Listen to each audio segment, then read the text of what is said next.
I forgot they were mini Zords or whatever. That's funny that he's got glasses. What's funny about glasses, Paul? Nothing. I wear them. I find it funny that he's a robot that could have perfect eyes, but this one needs glasses. They're Maybe he's just visually impaired. Okay. I do love it when we have our like little side nerd offs at the beginning of this. It's like, Trying to Oh, the out-nerd. recording started. yeah, but it's kind of like, I don't like just jumping into it. I kind of like us just being us, because very rarely do we get to be us that I can keep during the halfway points during the video, because usually you guys say something I have to cut out. So at least it's like, you know, we're having innocent, wholesome nerd content before D&D. yeah, We need some non-wholesome nerd content next time. Yeah, let's start beef with a different fandom every I just episode. Batista bomb the conversation. JoJo stands are trash. Fight me. Oh no. Oh no, Right. no, Stone Ocean's just been announced. They're at their full power.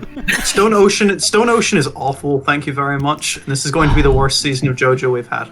Right, Is my nerdy is children. that meant to rile people up, or is that a legitimate opinion? No, that's my legitimate opinion. I hate Stone Ocean. It's the worst part. My nerdy children, hush. We're playing D&D. Coincidentally, the only JoJo part with a female protagonist. Take that as you will. Oh, Ewan! Oh, we were so close. Do not put it like that, We Ewan. were so close. Misogynist. Do were not so put it like close. that. Guys, welcome back to Twisted Fates. Before the boys say anything else, I am your dungeon master. Oh dear Oh, God, that help You're gonna have me. to cut that. You're gonna have to cut that. Me casually accusing Craig of being a misogynist. Don't cut it. Leave it in. Don't be a coward. As these are my boys, we have Craig the misogynist. I don't even get a hi, he's just not having it. No, not Um, today. We have Ewan, the accuser of misogyny. It's Buongiorno. like Ronan the accuser. You and the The- accuser.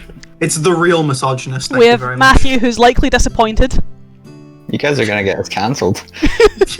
Not yet. And then we have Paul, the heckler. Hello. The horny. So horny. easy. The many things. Paul is all of the horny combined. There's not a jail that can hold me. I mean, That's I a can try. threat. I can try and contain him. It won't fucking work though. As... You fucking... Oh, we're 3 minutes in. We're 3 minutes thrown into off this the groove so recording, bad. and you guys have thrown me off my groove, not the other way around this session. We're throwing him off his rhythm. I think we quote that every episode. At this point, yeah. I'd say we're getting there. Before, again, kind of getting into the session, as always, a little recap of what happened last time. Though in saying that, not a lot happened, I guess. Eidolon got a fancy new amulet that does some cool things. And might or might not kill me. Might or might not kill you, or be the death of your companions, we don't know yet. Ranagash got quite a lot of visions last session, with the warning that they're only going to get worse. Matthew is displeased. Marcusar didn't kill anyone, which was surprising. And I had quite an interesting conversation with Eidolon, actually. For both parties, not just for Eidolon, not just for Marcusar, for both parties. I think Eidolon got more out of that conversation than I did. Oh, so much more. So much more. It was so easy. And then, I guess Wolfric kind of came into play, getting towards the end of last session, where the party found a ruined caravan at the side of the road, and assisting its injured party, a half-elf man named Azimir, kind of led the party into a highwayman's camp and killed the leader of said group, which tore a little bit of a rift in the party. Self-defense. Was it It was though? He self-defense. was offering you mercy. I wasn't awake to hear him offering me mercy. You never asked why you were still alive. He knew why he was still alive. It was his old buddy Marcusar. Marcusar brought me back. Big quotations. However, the party did, or were able to recover the stolen goods with thankfully no more casualties, thanks to Eidolon. They travelled with Azimir down the last leg of the road, even stayed with him during that night. Were kind of under his employ for that last leg, where they started coming into Westcross, where we joked last session, but coming into this session, you guys have probably spent about 3 or 4 hours in this line in the queue to West Cross's version of the DMV. Oh, she wasn't even joking. I wasn't. You guys, obviously I'm not taking you guys through it because that would be incredibly boring for us and everyone watching, but in terms of timescale from when you guys first arrived here with Azamir, you guys have been in this queue for about 3 or 4 hours. Have I gotten a long rest if I'm staying in the carriage? No. Haven't. You still have that point of exhaustion, Eidolon. Hey, I tried. You tried, and well done for trying, but no, you still have it. You are still tired. Dropping in and out of consciousness does not count as an entirely long rest. It counts as a short rest, which you've already taken. Don't shake your fist angrily at me. It's better than what I could have given you. I'll do as I please. Old man yells at DM. However, I guess as you're coming closer to the main gates, you guys can see a little bit more clearly of what's going on. As some people are being taken to the side, they're being asked questions, some people are just kind of leaving and turning around. There is a lot of, I guess, military presence here. A lot of big men and big women in armour, wielding very big weapons. They seem to be the ones kind of, I guess, cordoning people off, asking them the questions, pulling them aside, directing them either through the kind of side gates rather than the main gates, or turning them away entirely. You notice that as you're approaching, no one, apart from like their personal effects, so the stuff that they actually have on them, is being allowed to bring anything into the anything into the city. Like, they're not allowed to bring carriages, they're not allowed to bring horses, they're not allowed to bring like trade goods. Everything seems to be confiscated from them if they are actually given permission to enter the hold. Azamir himself, just as you guys are getting closer, Marcusar, Wolfric, you guys are obviously riding beside the carriage. Eidolon and Ran, you guys are actually in the carriage. Azamir kind of knocks on the roof of the carriage for either yourself, Ran, or Eidolon to open the windows so you guys can actually be part of this conversation. I'll let Ran do it. I'm drained. As he kind of more turns to the four, or I guess addresses the four of you rather than turning to, he can't whilst he's driving the carriage. They're likely looking for papers. You guys don't happen to have any, do you? Eidolon groggily fumbles about in his bag and takes out his set of travel papers. The only other person who would probably have papers in his or papers on his person would be Wolfric, because obviously you would have papers saying that you are an Iron Dragon, and likely travelling for work. Why would they need papers to let us into Westcross? It looks like a patrol checkpoint. They might only be letting people with papers in. Wasn't like this the last time I was here. I guess something might have happened. They might be, I guess, restricting entry into the city.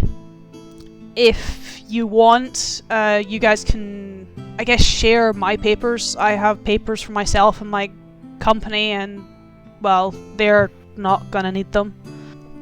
Sounds like a plan.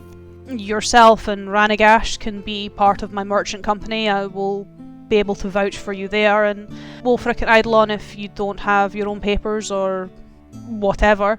I also have papers from my own guardsmen, the men I hired to accompany us. Excellent. You can take those papers.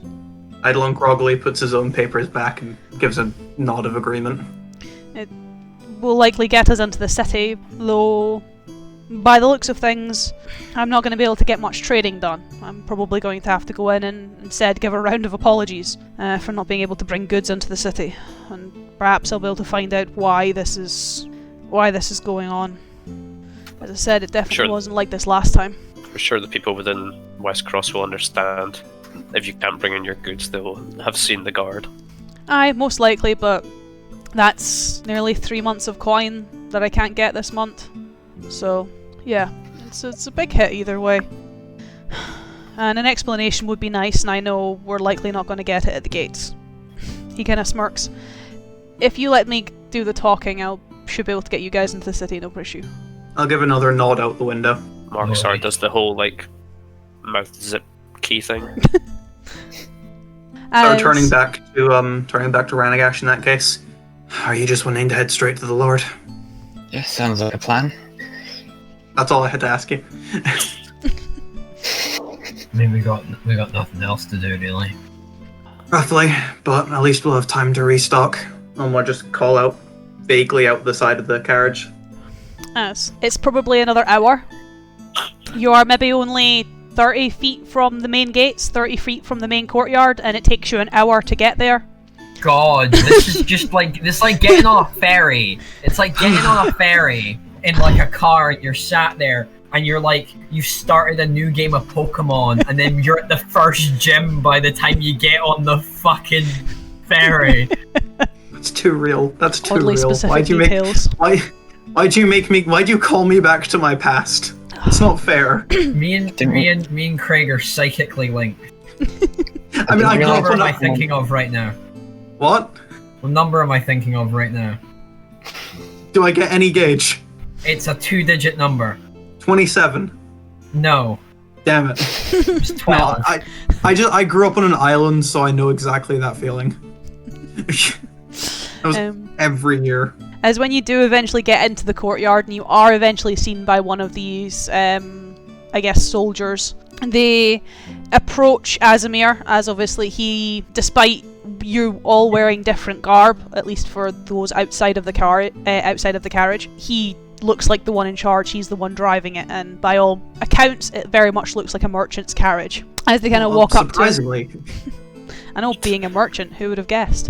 As they walk up to him, hand outstretched, and just kind of more look at him through the slits in the helm. Papers. Registration, please. License and registration. He fumbles around in a bag for a little bit, takes out a collection of papers. Marksar, you'll be able to see that he leaves a few of the papers in the bag. Likely he had a larger company than just the four of you and him, and obviously doesn't want to hand them over and then all of a sudden be questioned where people are. So he's very particular to which papers he takes out of the bag to hand over.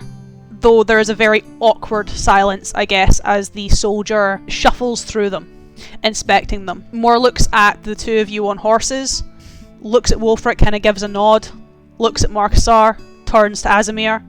He doesn't look like much of a guard. Azimir coughs. Yeah, he's not my other guardsman. He's in the carriage. They switched out for some rest. It was a bit of a long journey, so to speak. I came from the summer host. Pretty much made the journey in one. You kind of watch as Azimir speaks. He doesn't speak with the most confidence, but at the same time the guard doesn't seem to question it. He almost kind of gives him a nod of understanding. You two obviously know, and obviously Ran and Eidolon, you know that Azmir's lying through his teeth. Must have high charisma. As the soldier hands back the papers, looks up at Azimir. Gonna have to leave your horse and cart out here. Can't have any goods or foreign vehicles in the hold at this point in time. They will be looked at the stables and you can collect them when you leave, but for now they will have to stay out here. You, however, as he more gestures to Azimir and you guys as his companions, have free entry into the city. You may pass through the gates. Are we allowed to take our horses, or are they getting taken as well? They will also be taken as well. As you're kind of more led into, I guess, a little side area, quite close to the wraparound for the stables, where you have the ability to collect a few things from the carriage if you wish. You see Azimir takes a few of the smaller items that he needs for sale, but other than that he leaves everything in his carriage, lets you guys out and locks it up, handing over the reins of the horses to one of the stable boys. Glory to our Scotsca. We waited that long for You waited that long for a Papers, papers, please. please joke. You could have said it when I asked for papers. Glory was waiting for it to be a response. To be proud.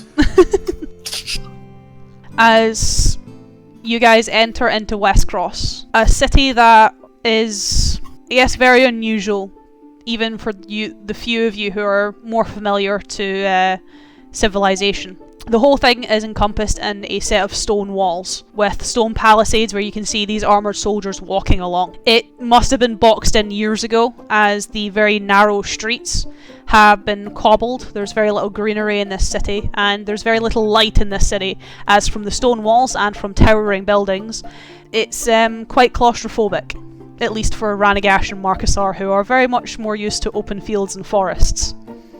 Looks like a fucking prison yard. To a degree, It does. There's lots of stone, there's lots of woodwork, there's lots of wooden beams.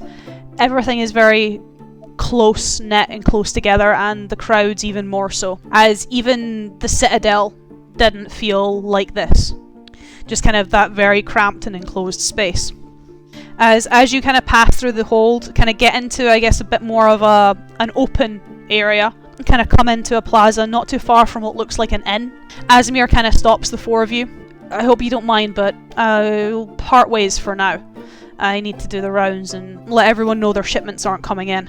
You came in as part of my caravan, so it's probably wise we leave together. Whether you stay with me or not after that, that's up to you, but for now, it would make sense staying on the same papers. I would also advise probably looking for bed and board, at least for tonight. Make sure you get some proper rest. Any recommendations? He kind of gestures to the building not too far from where the four of you have gathered. Sleeping Stag is usually where I stay. If you go in and say you're with me, Omar might give you a bit of a discount on some rooms. If you're not looking for that and looking for somewhere just cheap to lie down, there's the Red Dragon.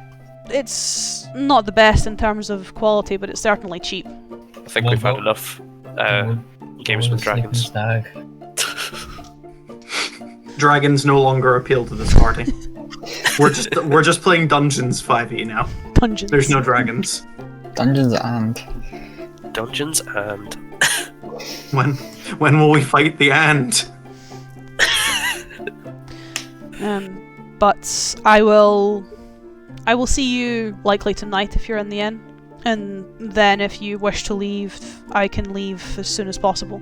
Understandable. I would just prefer a night's rest after after what happened. It'd be nice to not sleep on the road in an actual bed for once. No worries. We have things to take care of here, so we won't be gone for at least a day.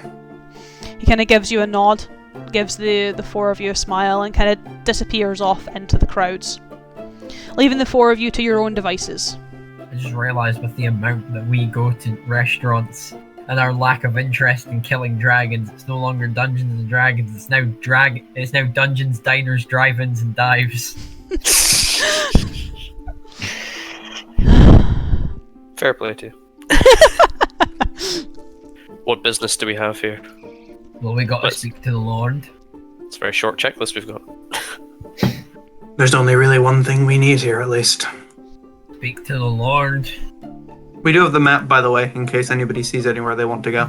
Wolfric, this is a visual gag. Wolfric actually takes out a notebook and is like, speak to the Lord. Figure out what the fuck the key in key lime pie is. I don't know why I put that.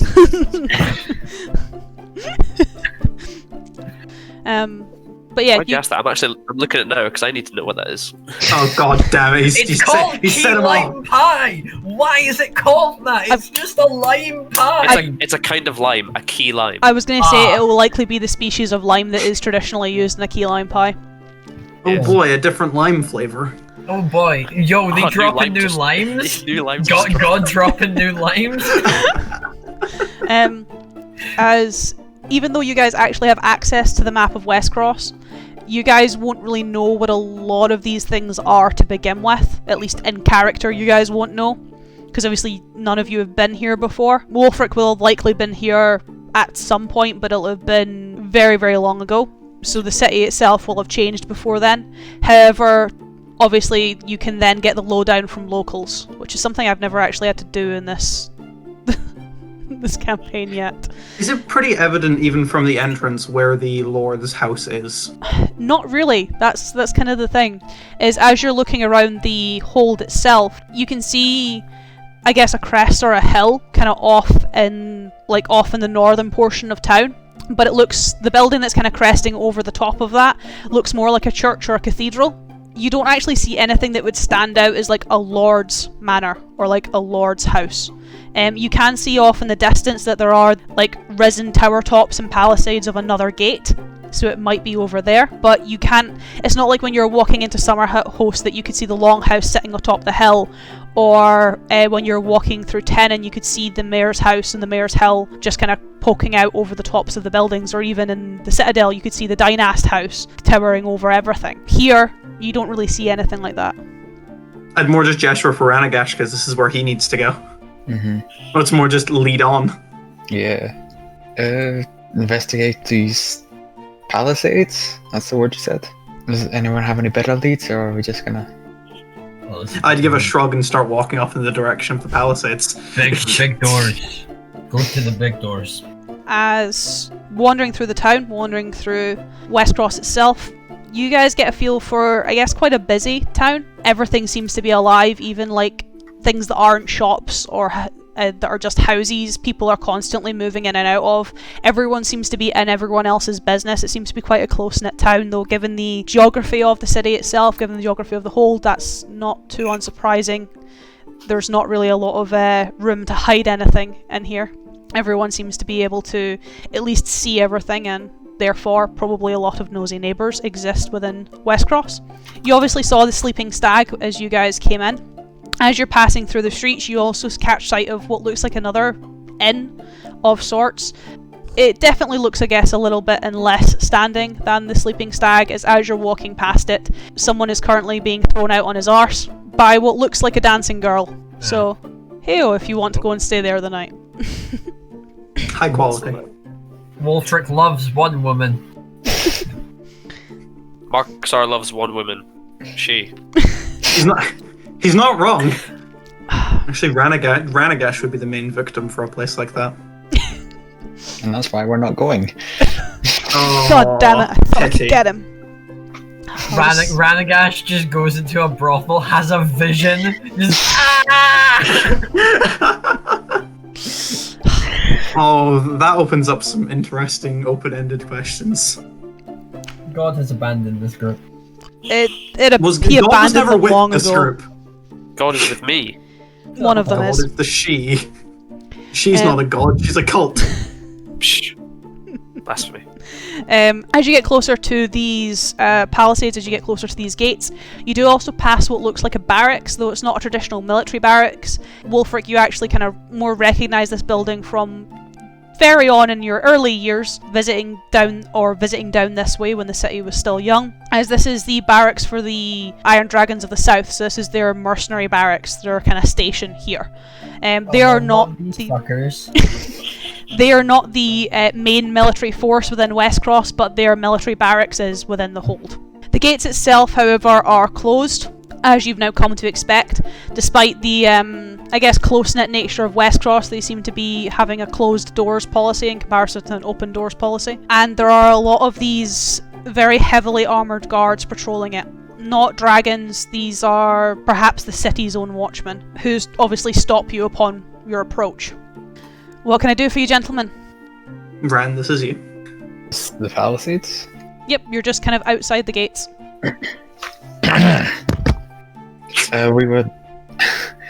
We were looking to speak with the Lord. Not very many people want to speak with the Lord, nor are they able to. Do you have reason to?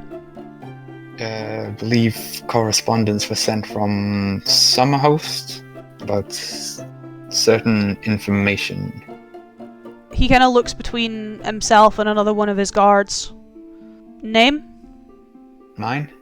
If you were the one on the correspondence, yes.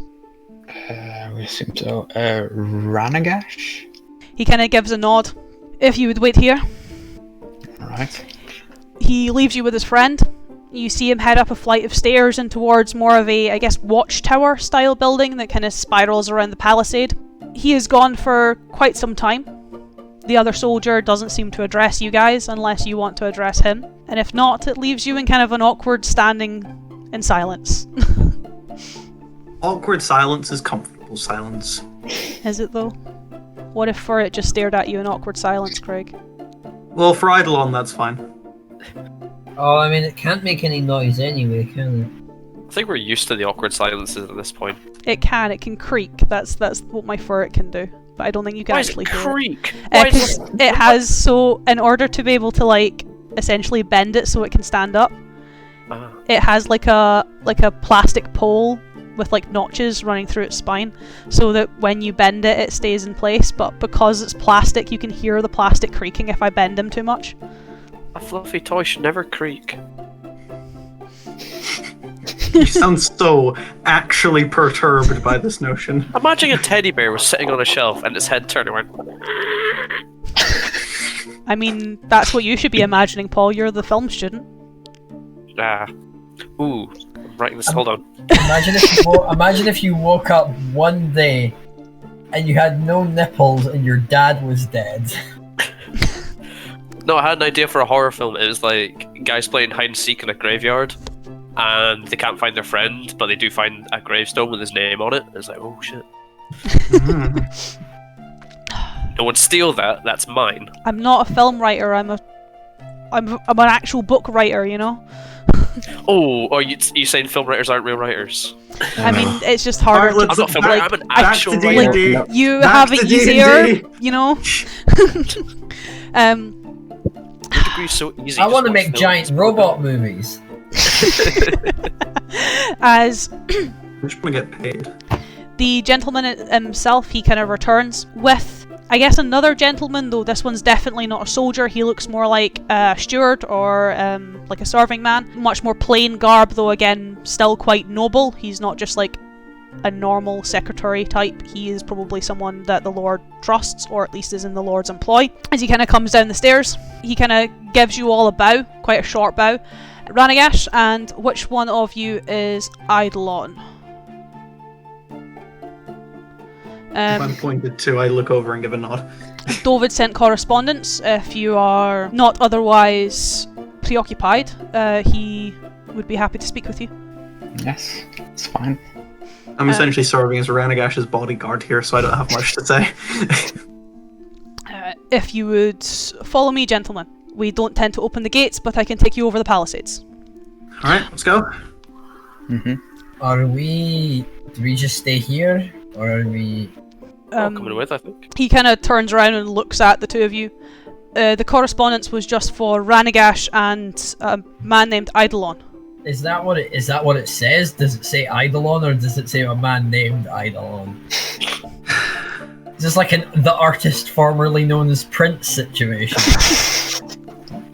Eidolon Ranagash and turns, Eidolon get a +1, so me and Wolfroot can come. I quite fancy getting a ham sandwich, actually. Eidolon just turns around and points behind you guys. Isn't that the barracks for some of your guys there?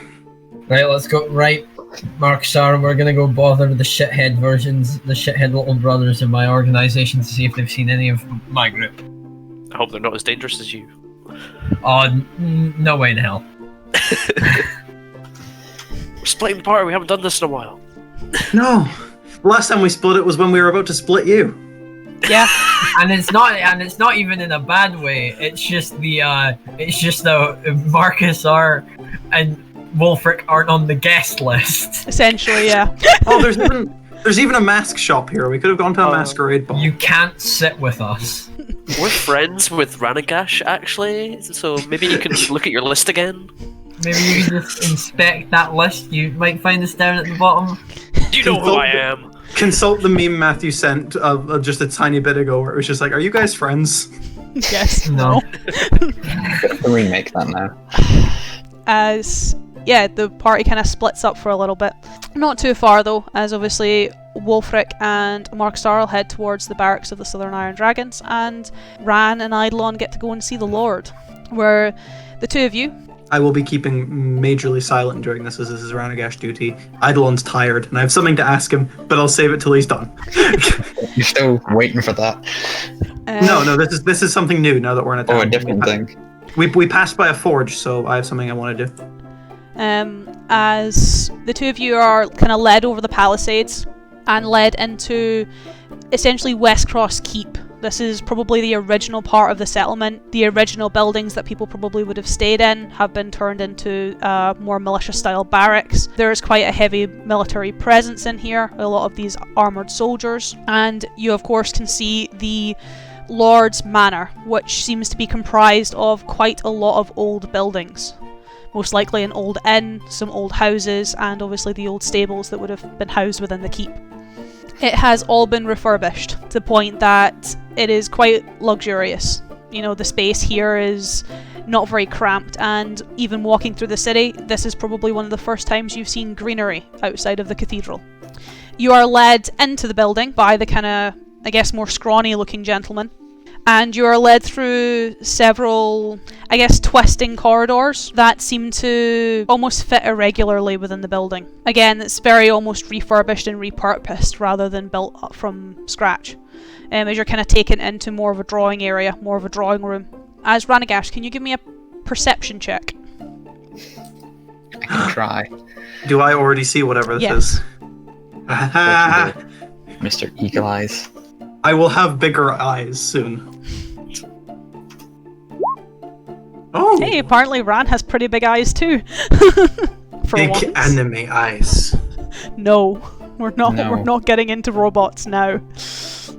As you're being led through, as you pass through one of the corridors, not too far before you come into this very elegant drawing room, you pass by a set of stairs that kind of wrap around part of the building and lead up to the upper floors, where for a split second a young woman seems to appear at the top of the banister. She kind of stops, sees the two of you, obviously strangers within this house, and then darts back behind the corner and back along the corridors, to the point that you can actually hear her more skip and shuffle quite far back, so that even as you kind of come round the corner, you can't see her, that she's gone completely out of view. As the two of you are led into the drawing room and left, with the serving man kind of giving you both a bow, I will fetch the Lord. He will be with you shortly. Please refrain from touching anything. Oh, you know I'm gonna touch everything. Oh, you know, finna touch everything. I'm gonna touch up this man's room. Craig, no. As technically you are left for a little while if you do want to touch everything in the room. I can't stop you. You're on your I mean, own. I'm gonna look around the room. I'm not gonna touch anything. See if there's anything indicative of what type of man we're dealing with. The room itself is very opulent. There's not a lot of books. Comparing it to like David's study, for example, he was quite a scholarly man. He kept a lot of books, he kept a lot of records, his walls were very much adorned with them. This man, not so much. There's maybe one or two bookshelves on the far side of the wall, and a lot of the books look like they've not been touched in a long time. There is a drinks cabinet, as there are in most drawing rooms. There is a kind of set of plush couches.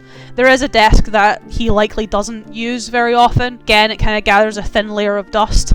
Though I guess the thing that strikes you as a bit telling, considering you've not heard any, is what would usually be accustomed to children, perhaps, is sitting upon the table and even upon the desk, which very much seems to have been touched, maybe recently or less so, you're not too sure, is one of those old-fashioned crystalline glass bowls that seems to be filled with sweets.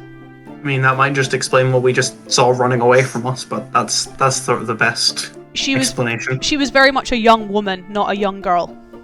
Okay. I don't know, maybe he just likes sweets. I can make no assumptions from this. Is there anything else indicative in the room, or like any paintings, or? Not really. The only paintings that seem to be on the wall are landscapes of Westcross. You don't get any, I guess, indication of what this man looks like, what this man, I guess, is interested in, as the decorations around the room are very generic. There's nothing really personalised. Everything is very, I guess it would be what you would expect coming into a Lord's Manor and coming into a Lord's drawing room. There's nothing like specific to him or even to his family. There's no insignia or sigil or even weaponry that he would traditionally wear or adorn himself in. There's no like sconces that would hold those. It seems very plain. I would just turn around to Ranagash in that case. You know what you're gonna ask? About the happenings in the north of Maya. Why are you asking me? No, I'm not. No, that's what I'm gonna ask him. Okay, it just sounded like a question. It's been a few days. I needed to, You can do this, it's just some questions. I know.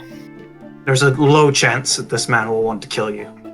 Never impossible, but low. The chances of you getting murdered by the lord of a town are Low, low, but never but zero. never zero. As the Lord does eventually appear, again with his serving man, who more comes into the room and stands at the side with his hands behind his back. The Lord himself kind of more throws up his arms, looking at the two of you. I was wondering when the two of you would arrive. It's been a while since Dovid gave me correspondence, and I was certainly excited to see what he would send me. As walking into the room with arms outstretched is a very wide man, a very rotund gentleman, quite short in his stature, quite clearly aged by a very visible bald spot starting to encircle the back of his head. Kind of dusty grey hair. I'm just imagining Dijkstra from The Witcher. Dijkstra's bald, and he's not that rotund. He's very muscular. I know, but you gave that to us before you mentioned his hair. Bald. Bald. Oh, My eyes! I guess the thing that strikes you as a bit different than him is Dovid obviously dressed quite formally. He dressed in noble's attire, but he had his own personal style. He had very specifically wore certain things. Even going into like the Citadel with like Sorrow and Varian, they had their own specific dress code. Even the Dynast was very untraditionally, formally dressed. This gentleman, again, like everything else you're kind of seeing in this house, other than its weird and wacky layout, is what you'd expect a lord to be wearing. Like big puffed corners in terms of his coat, like very fancy embroidered vests, like pants that are just a little bit too tight, but they're clearly the style of fashion, even going as far as like the pointed tipped toes with a slight curl in them. Everything about him is just what you'd expect. Even to the point that his size is what you'd expect from a lord who can obviously afford the more expensive and lavish luxuries. Thank you, Matthew. large man.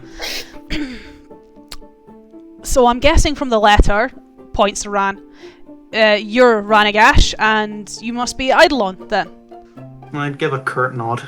So what can I help you with, gents? The Dovid was urgent in his request, but didn't explain why. It's to do with the goings on in the north of Maya, if you're familiar and have any information. I certainly do. Well, depends when you want it from. I have quite a lot of information from there. But I'm assuming you're referring to the most recent instance, yes? Yes. Yes. I'm sure I'll have them around here somewhere. Simon, as you watch as Emor comes over, obviously stands between the two of you, and hits his serving man, who kind of goes to the very dusted desk and searches through several drawers to pull out several letters of correspondence that clearly he organised, not the Lord. He brings over a collection of them and hands them to the Lord. The first correspondence I got was sent nearly 4 months ago. A member of the Iron Dragons in Drakenel sent me a message detailing that one of their parties was lost, their leader was lost, presumed dead, and several of their more high-ranking members were also lost, presumed dead. Then I didn't get much from them from then. I had a couple of members of the Iron Dragons move here, asking for writs of safe passage. Yes. The scouting parties. Within the past maybe month and a half, I have had correspondence from Drakenel pertaining to several scouting parties that have gone into Maiar and not come back. The people of Thornsguard were reporting disturbances. They don't tell me anything else, they just say disturbances, which led to missing people, a few missing peoples, again, no names. They then sent a few parties to investigate. They found fires in Maiar, a camp, they don't know the size of it. They said that they would probe further, and I've not heard anything since. Right. Okay, I can work with that. I'm sorry if it's nothing new to you, gentlemen. Not much. Some contact, which is nice to have. May I ask why you were asking about it? Well, anyway, obvious reason is I come from Maya, and obviously I don't want it to burn down by the sounds of it. You know, there's a fire, which isn't great. Another reason, well, how do I put this? I have a certain knack for seeing things coming, and I have a bad feeling about everything that's going on here, as you could expect from what you've heard. Would make sense. I would lie if I say I wasn't curious about what's going on, but it's not really my jurisdiction. The Gildenfeld is part of my hold, yes, but I don't really have the manpower up there. I leave it to the Iron Dragons in Drakenel, and from what I've heard, they've stopped sending men to go and investigate. Or at least that's what my own dragons tell me. So I am none the wiser, so to speak, other than this few correspondence. Alright, well, it's still helpful. Thank you for this. But unless you have anything, I think that is all. You was addressed to you, Eidolon, just to be clear. Cool, I was just making sure. No, I'm here for you, Ranagash, not the other way around. Just being polite. But thank you for your time. Anytime. It's nice to have some visitors. Eidolon more just turning his head on the way out. If you don't mind me asking, why the tight security? We've had some disturbances of our own, shall we say. Anything you can say about them? A few, just a few missing people and a few attacks, but it's nothing that will disturb your own time here, gentlemen. I can assure you. My sentinels are already investigating. Anything consistent or notable about these attacks? I don't know. If you are curious, I'm sure my captain could speak with you. Where would we find him? He's likely in the barracks across the courtyard.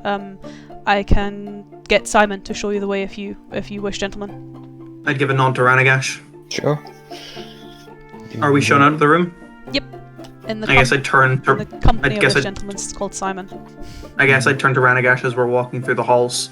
Mm-hmm. I'd say this is too convenient of timing to be a coincidence. We do seem to run into problems everywhere we go. Hence, I'd say the timing's too convenient. You're not wrong. As I guess leaving the two of you in the Lord's house, just as you're making your way back through it for a little while, Ewan gets to make fun of pissy boys. we will Let's go. we will head to Markasar and Wolfric, who are heading into the barracks of the Iron Dragons, or at least the Iron Dragons of the South, where, even for you, Markasar, these men aren't what you'd expect Iron Dragons to be, having seen Wolfric. So, Wolfric, despite being quite I guess he's not a very, hefty man, he's not very broad-shouldered, he has a bit of muscle to him, he has a bit of weight to him, he looks like a merc. These guys look like hand-me-downs. Wolfric is a hammer thrower in the Olympics, these guys are long jumpers. It's like comparing Jorah of Mormont to the mountain. Yeah. There's no denying that when you see these guys training out on these sands, that they have some skill to them, but they're fencers, they're duelists. They are fighters in a pinch in comparison to Wolfric. At least They're what summer you've seen. boys playing at war. Essentially. The southern dragons look at a northern dragon and go, "What the fuck have they been feeding you?" Essentially. The South are where they send all the boys who they can't handle the North. Ouch! Ugh. You and Ewan really just wanted to make these guys seem as worthless as possible. I didn't come up with these guys. I did. You just wanted these guys to be as useless as possible. I take it back. Ewan's just reaping the rewards of that. Yeah, the Southern Dragons are my inclusion, so I'm shitting on my own creation. As you kind of head in, are you looking for anyone in particular, Ewan? I guess is the main thing. Was there a front desk? They seem to be a lot more bureaucratic than we were, so is there a front desk? Is there a reception? I'd like to speak to your manager. Technically there would be, as unlike the North, these guys, I guess, deal with the more clerical jobs, so technically there is a secretary for the Iron Dragons in this barracks. Alright, I will find the secretary. She is quite a stocky woman, quite a stocky old woman. Kind of pushes her glasses up over the bridge of her nose, like this pinching sensation. You can kind of see the red marks circle her nose as she moves them up as she looks at the two of you. And what can I do for you, gentlemen? Hello, my name's Wolfric Reinbrand. I'm a member of the Northern Iron Dragons. And I was wondering if there had been any correspondence in recent weeks from any members of the Northern Iron Dragons.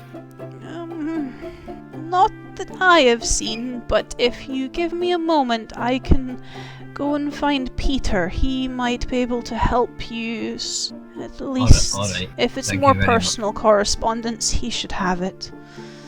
As she kind of more trails off into her own mind, her words kind of becoming a bit more, I guess, mumbling and muttering as she kind of spins around on a chair, hops down, and starts to shuffle away down a corridor.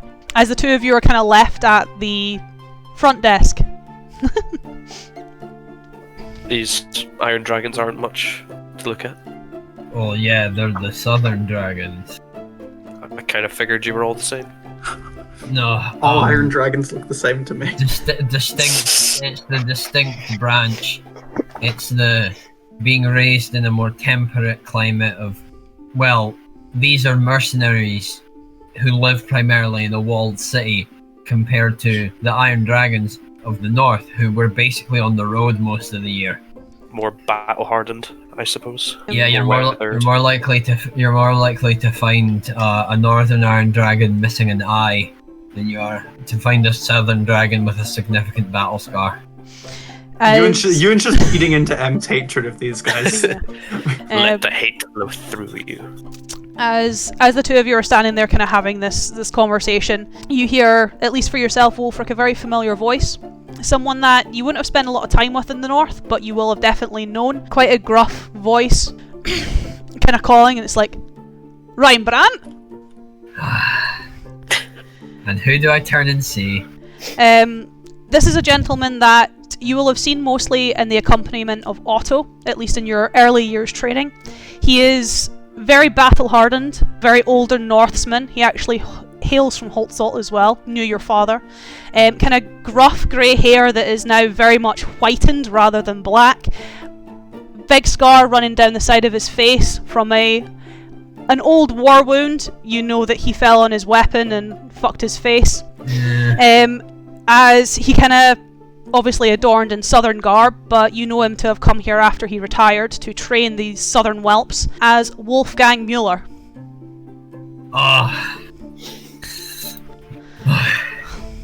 What are you doing here, pup?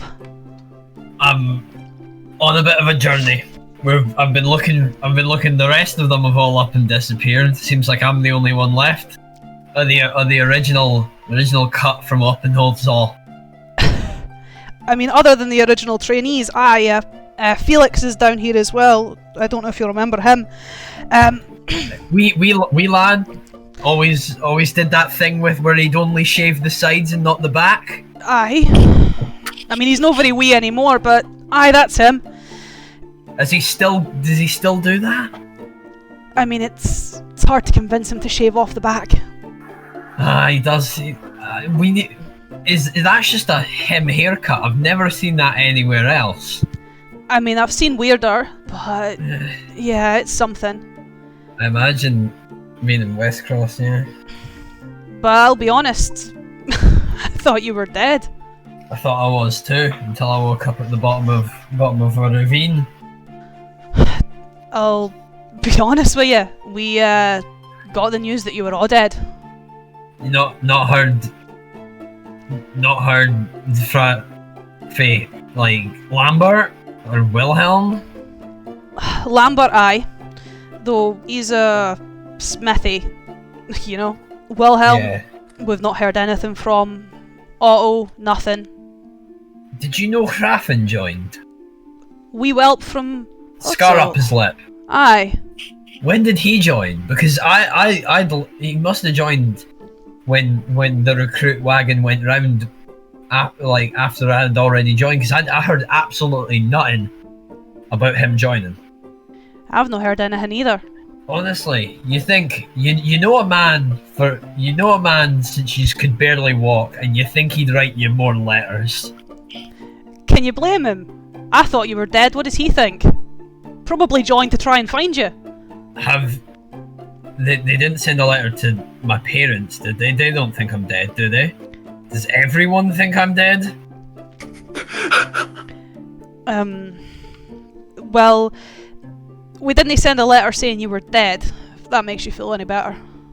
You send me like a severance package or something? Like, We let your dad know you were MIA. and he knows me, so he would assume death because he knows because he's a Reinbrand and he knows that Reinbrands don't run. Aye, but at the same time we didn't want to presume you were dead, at least for your mother's sake. Aye. As far as I'm aware, he has accepted the fact that you might likely be dead, but your mother, she, well, put it this way, at least she'll be happy to prove him wrong. You kept in touch with him? I know you guys were old work buddies. Work buddies is one way to put it. He, Back before you could lift an axe without throwing out your back? hey, I've got it easy. I stay down here in the sun and train these whelps, and it's a lot easier than training you boys, I'll tell you that. Yeah, because we actually put up a fight. It makes my retirement easy, Wolfric. That's all I can ask for in these old years. But no, I do keep in touch with your father. He likes to know what's going on in the world. Anything exciting happened back home? If my siblings have gone and got married without me knowing, it's gonna be hell to pay. Well, actually, I actually got invited to one of their so how have you been, actually? You know, how's the road? Like, Is it Alia? actually, no. Is it Senric? Amalric? But actually, probably more Senric than Amalric. Senric couldn't attract a person if he was a living magnet. You it's have not Brynja, is it? no. You have a. Saskia?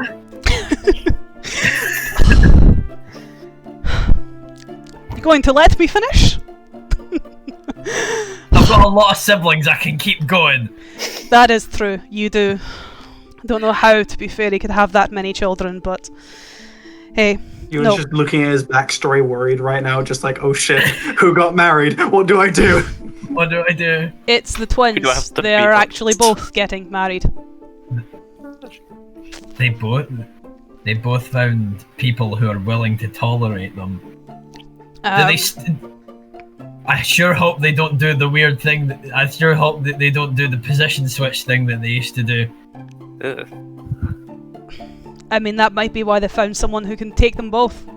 I think they're not getting married to one person, are they? No, it's They're getting married to the letter definitely said 2 people, but I just yes, it's apparently they're wanting to hold it in Winterfest this year, so it will be quite something seeing the snows of the Gildenfeld for a wedding. Well, I just may have to make a surprise appearance. I mean, I'm going to have to send correspondence to your father saying that you're alive. I would appreciate that, yes. So it won't be that much of a surprise. I can't leave him presuming you're dead, though I will have to explain that you didn't run and you fell down a And ravine. I fell down a ravine. Because if I leave that part out, he'll assume you ran and Yeah, I would. Yeah. you wished the and ravine would have killed you. I'd wish the ravine had killed me, especially considering I've been tracking what knocked me into that ravine for the past couple of weeks. Any luck? I've got my lead. I know a guy who's following the same lead, so we're following it together. It seems far-fetched, but I've seen weirder in these past weeks. A dragon. Dragon. A dragon. Well, at least if you're right, makes sense why it took out so many. Yeah. Yeah, someone like Otto isn't getting taken out by something paltry. It's gotta be an impressive beast to take him down. It'll certainly make for an impressive trophy. Yeah. Yeah, it's not gonna kill Wilhelm either. Honestly, I'm convinced above all that he's alive the most, considering the absolute putrid things that he would produce when he was cooking at night, a dragon's not gonna kill him. Yeah, I will admit, moving to the south after my retirement, I did not miss his cooking. But I will be honest, I miss the man. He was a good friend. So was Otto. He was definitely one of the best of us. Yeah. Here I am getting all sentimental. He kind of more gives you a nod, gives you a pat on the shoulder. Who's your friend? This is Marcus R. Father, Marcus R. Wilde. Look a bit young to be a dad. He's from Summerhost. I'm not an actual parent. I lead a congregation of people who follow the old faith. Marcus R. He's fucking with you. Ah, Not the This is sharpest, is Wolfgang he? Mueller. This is Wolfgang Mueller. I extend a hand out, shake his hand. This is a man you should be scared of because he trained me. Only kind of Well, I don't- trains you, Wilhelm. He trained you the most, hence you can fucking dance around that axe as if it was a pole arm. Exactly. I extend a hand out to Wolfgang. It's like you trained a fine warrior. He grabs your forearm and gives you a big hefty shake. You can almost feel the bone crack in your wrist. Oh, is it one of Yep, those ones? one of those. But because you're not Yeah. preparing for it, it does almost crack your wrist. He also doesn't have dragonborn wrists anymore. He's got wimpy elf wrists. Hey, my strength is 12. My strength is 12. This gentleman's strength is a lot higher than 12. We've probably just been throwing names around, Marcus, or you have no clue who we're talking about. It's fine. You met my whole gang only a couple weeks ago. Hrafn. I suppose Hrafn is to me what Dorholland is to you. A childhood friend. Yes, sounds accurate. Hrafn joined the Iron Dragons at some point after I left Holthazal. I have not seen him since. I'm sorry to hear that. And, thankfully, I've learned that all my parents and siblings are still alive. And that my brothers are getting married. Congratulations. So, let's add a wedding to that itinerary for heading up to the Gildenfeld. Do they need someone to officiate? I'm pretty sure your religion isn't practiced where we live. Yeah, we don't. Let's just say you probably won't be appreciated up north. We've got a wee I'm not appreciated in most places. Is it the chapel? No. There's a couple of good chapels up in the Gildenfeld. Is it the chapel that makes the good whiskey, or is it the chapel that makes the good potato soup? Oddly specific. That I'm not sure, though if I'm attending, I hope it's whiskey. Yeah, I'm gonna need a stiff drink. Putting up with your dad's jokes for more than 5 minutes? Yeah, I'm gonna need it. Oh, come on, he's funny. Where did you think I got my sense of humour from? He kinda turns to Marksar. If you want, I know where you can get a stiff drink in town. The X-Men Origins Wolfric's sense of humour. As you're kind of having this more jovial conversation, even bolstering laughter coming from Wolfgang, another voice kind of, I guess, comes from the corridor. Mueller, if you don't mind, I'd like to speak to the boy. Wolfgang kind of turns around, gives him a very fake salute, that kind of sarcastic salute that you're just like, alright, boss. We will need to catch up. I want to know how you lived. Yes. And if you don't know, make something up. You lived a dragon, for Pete's sake. Also, they're still getting you to salute at your age? Points at the, I guess, more well-groomed gentleman, but still clearly very aged. Peter's the leader down here. He's still my commanding officer. Even at 67, I still have to give my respects. I've always admired your dedication to the way. I'll be dedicated till I die. And hopefully that'll be by a sword, just not one of these whelp swords. It'd be embarrassing to hear the great Wolfgang Mueller felled by some 16-year-old yuppie's half-blunt rapier. Let's hope not. As he kind of gives you both a nod, gives you a pat on the back. It was good seeing you, Wolfric. It's nice to know you're not dead. It's good to be alive. As he kind Seconded. He kind of looks at you with a cocked eyebrow, smiles, smirks. laughs. You can even hear him still laughing under his breath as he kind of passes through the corridor, heads out towards the training yards. As this, as I said, very aged man, but still quite muscular man, adorned in the Iron Dragon garb, kind of comes over to the two of you. Wolfric, yes? That'd be me, sir. My name is Peter Abram. I am the leader of the Southern Dragons. I did not have the pleasure of knowing Otto, but I hear he was a great man. He hopefully still is. I survived, so there's no doubt in my mind that I can't be the only one. Well, if you would follow me, and your companion can join if you wish, we need to take this to more private quarters. Excellent, Marcus. You're welcome to come along. Lead the way. As he kind of leads you through, quite stoic, quite silent, leads you into clearly his commanding office, very much adorned with weaponry, with quite a simple desk sat in the centre of it. He takes a seat, gestures for the two of you to either stand, or there's a couple of chairs in the front of his desk that he offers you to sit if you wish. I sit out of respect. First, I would like to express my surprise at your, I guess, surviving the ordeal. We're made of pretty tough stuff up in the north. So I've heard. I have a few North boys down here now, and, well, they rival my own. Let's put it that way. But, given your arrival here, I assume that you are looking for information. Yes. Put simply, from your own group, I have none. From Drakenel, however, I have had correspondence, with the most recent being 2 weeks ago. Who was it addressed from? He kind of shuffles through his papers. It doesn't actually say. May I see it? Of course. As he kind of spins the letter round and shows it to you. Do I recognise this handwriting? It's quite scrawled, it's quite sketched. You don't recognise the handwriting, but what you do recognise on it is the soot and coals from the forge. This was likely written by Lambert. Yep. Hand it back. That's Lambert.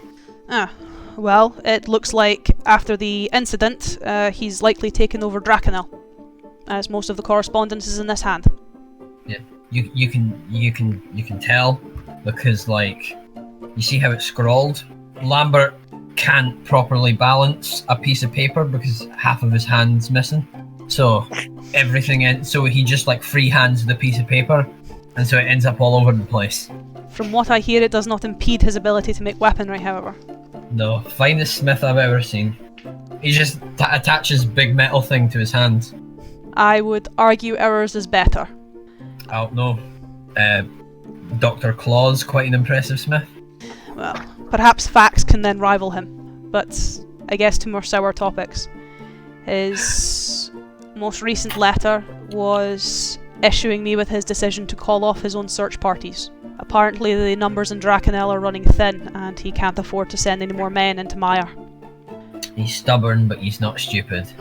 Most of you Northmen are stubborn but not stupid, it's your own flaw. But he sent me correspondence perhaps a month and a half ago, maybe a little more, about some fires that were in Mire. It came after some disturbance in Thornsgard. Disturbance in Thornsgard? Aye. The locals had sent their coffers to Drakenel to ask for some help. A simple raiding party was coming from Mire and attacking them. They asked for the help of some Iron Dragons just to, I guess, patrol the town, ward them off. Has that been dealt with? As far as I'm aware, there's still a few dragons still stationed in the town, though if this is Lambert, he has forbade any of them from going any further into the wood. Apparently the town itself has been quite uproarious to that decision. They decided that it would be best if they stopped search parties for quite a few of the missing persons. Apparently a few of the locals had disappeared, even a few of the travellers from the area, but the decision was made that no more search parties would enter into the woods, as every party that entered, they never came back. There has been fires sighted in Mire. Campfires. Bigger than any we've seen. But whenever any of your guys get close, no more birds come back. We know something's going on, but we can't get close enough to see what. We'll be heading through there soon. Then I express caution, but I wish you luck. Appreciated. Might I chime in? He kind of looks at you. And you are? Father Marcus R. Wild, the Green Hand of the Old Faith. Travelling with a religious man, interesting choice. Just the way that the cookie crumbles. We had an issue of disappearances in the forest of Halden as well. Is there any reports of a song leading people into the woods? No? He kind of sits back in his chair. No song. Though nothing that is unfamiliar to me as of late either. These people did not leave on their own accord. They were taken. Okay. To where we assume these fires in Maiar. We can only do so much to help there. We'll be heading out that way. That's the aim. We have a man with us familiar with Maiar. He could be of assistance. Yeah. We try not to press into the forest too much. It's not our jurisdiction, it's the orcs' territory. We have agreements with them. We don't want to push too far. I assume this is where Lambert's fears come in. He doesn't want to step into their territories and for it to be perceived as an act of hostility. Understandable. With all the issues of war, it is the last thing that Lambert wants, and he's a smart man. Aye, and as good as the north is, and of course we would give support from the south, but orcish barbarians, we wouldn't stand a chance. Thank you very much for this correspondence. It has been greatly valued. I know it's not probably what you would want to hear, but I figured something was better than nothing. And this has been much better than nothing. Thank you very much. As he kind of gets up, if you are in need of training, you're welcome to spar with some of my boys. It would certainly give them some well-needed practice.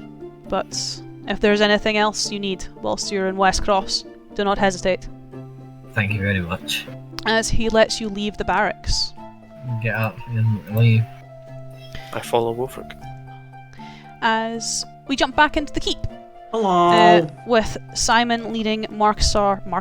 Why did I constantly get the two of you mixed up? Ranagash and Eidolon into the barracks of the Sentinels, this very polished building where he doesn't really waste much time. He doesn't really leave you guys to wait. He instead takes you quite quickly into more of a bunkhouse than an actual study or an actual office, with an older gentleman who is quite clearly finished sparring, who is just taking off his armour.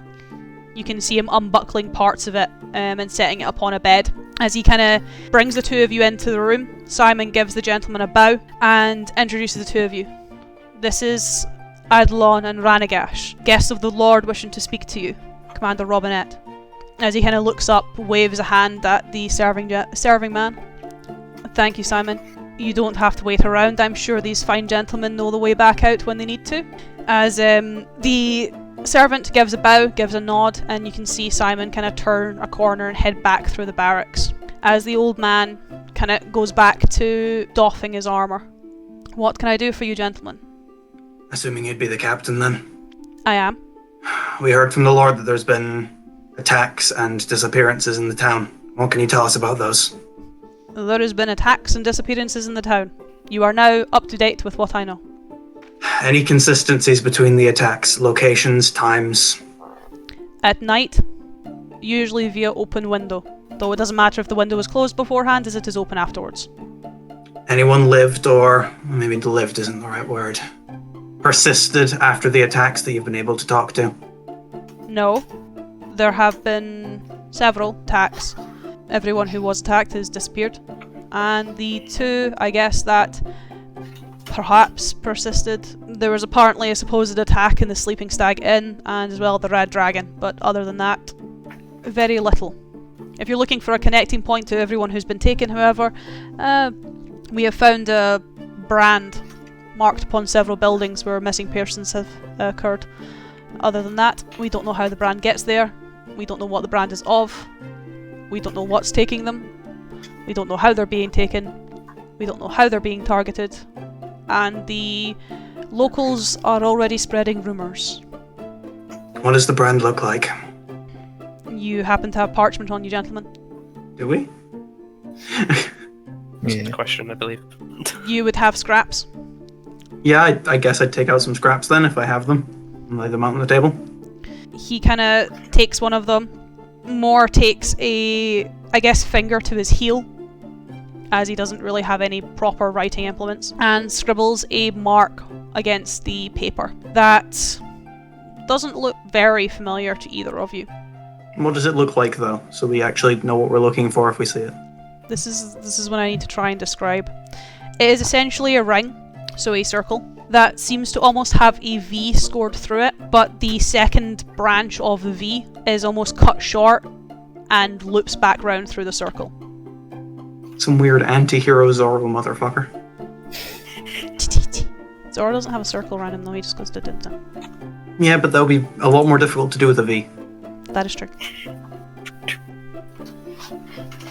I'm assuming this is recent then. About 2 months. Fairly recent. I have a small idea, but I'll ask it once we've left, because that's a rather suspicious thing just to say to someone who you've just met. You said the sleeping stag and red dragon, yes? Yes. That's the closest bet. Come on, Ranagash. Alright. Let's go. Investigation times. Once we've left the room, though, I'm going to turn to Ranagash. Interrupting you. I know it's not exactly your proficiency, but I know you can at least attempt to look into the future or past. Right. Once we get to one of these locations, could you potentially attempt to probe, well, see what happened there? I can certainly try. I'm not saying do it, Ranagash, or we're dead. It's more just if you can, it might save a lot of trouble. Yeah, no, I understand where you're coming from. If it's 2 months, though, I can at least hope that this is another wild coincidence. When is anything ever a coincidence? No such thing as coincidences. There are no accidents. I was waiting for that. As you guys are, I guess, making your way back over the palisade and into the courtyard to rejoin with Wolfric and Marcusar, we will take a short break so that I can get some more juice. Oh boy. Stay hydrated. That goes for all of you at home as well. Oh. We'll come back to your investigations in just a little bit. Drink some water and take your medication.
As we come back from the break and there is silence amongst my boys. So anyway, he turns himself into a pickle. Funniest shit you ever Funniest seen. shit I've ever seen.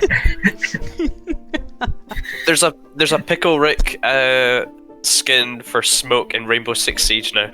Oh, you're fucking shitting me. Yeah. It's like with the rat arms and everything. It's quite grotesque. That's so disappointing. I imagine it would be very hard to look at. As we come back from the break, I need 2 things from Matthew.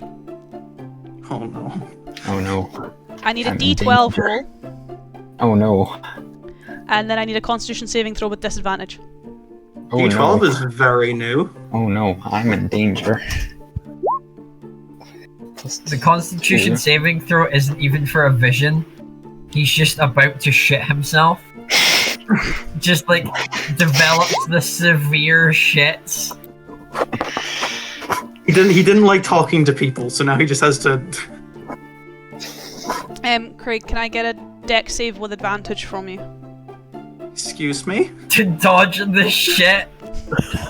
Ewan, shut your mouth or I'll shut it for you. As he has an ass disaster. 16. So we'll come to Ran in a moment.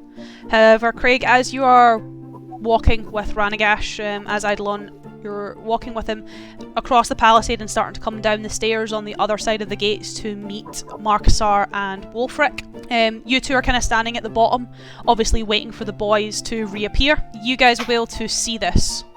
Eidolon, you are fast enough to react to it, where as you're coming down the stairs, not fainting, but almost just being caught off guard, Ran almost skips a step and nearly falls down the stairs. Is the deck save for catching him? The dex save is for catching him, as you're able to obviously spin him round on his heel, though he is completely glassy-eyed. This is something that I guess you've never really seen before, because you've never really been close enough to him to observe what happens when, I guess, he goes into a more trance-like state, but it almost looks like he's blind. We're on stairs, yeah? Yeah. I'm just gonna sit him down.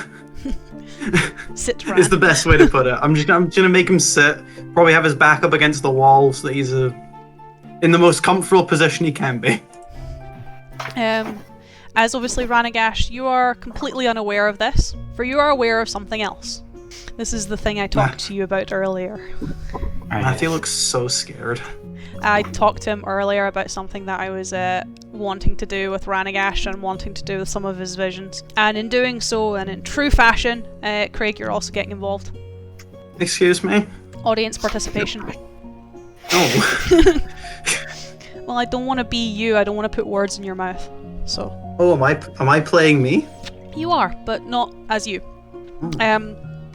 As Ranagash, you wake up in what looks like a sparring hall. Kind of concrete floors that have been at least matted to some degree with some rubber. Still looks if you fell on them, it would probably hurt.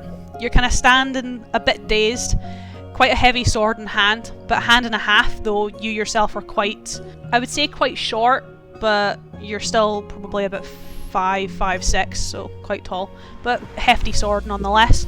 With a, I guess it takes you a moment to recognise him with his arse on the floor, is a very young looking Eidolon. He's maybe only about 13, 14 years old. Do I need to describe my character but young version of me? No, this is why I was asking you earlier, what does a young Eidolon look like? Oh, now that explains it. As 13, 14-year-old Eidolon is not in armour. He still has the kind of blue tunic that he is currently wearing, obviously a lot smaller. He is clean shaven, doesn't have any facial hair anymore. He is smooth. He also doesn't have short hair, so when you see Eidolon in the present day, he does have like that small ponytail, but his hair is like cropped to just above his chin. This Eidolon has very long hair, almost down to his waist, that is very loosely tied in a ponytail. Probably got it cut at some point. Waist is maybe an overstatement. I'll take it. I'll take it. It's more looking at your waist because you're currently on the floor having been knocked to your ass. Yeah, okay. I'll take that. As Ranagash, you're not too sure whose body you're inhabiting. As even in your own thoughts, even as you look down at yourself, you're not too dissimilarly dressed from Eidolon, probably another soldier, maybe, barring with him.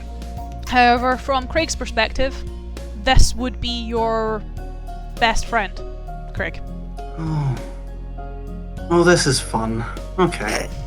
So do I just have to play myself, essentially? You just have to. Young me. You just have to play yourself as young you. You have just been knocked on your arse, and now he kind of stands, I guess, a bit glassy-eyed. I guess I'd more just stand up, dust myself off slightly, and kind of cautiously walk towards him. I'm just gonna like wave my hand in front of his face. Hey, you all right? I just zoned out. Yeah, I can tell. I mean, it looks like you were the one who got kicked on the ground, not me. I'd more just awkwardly laugh and go over and pick up my sword. You sure you're all right? You don't look good. Fine, yeah, just maybe sit down for a while. No, it's more...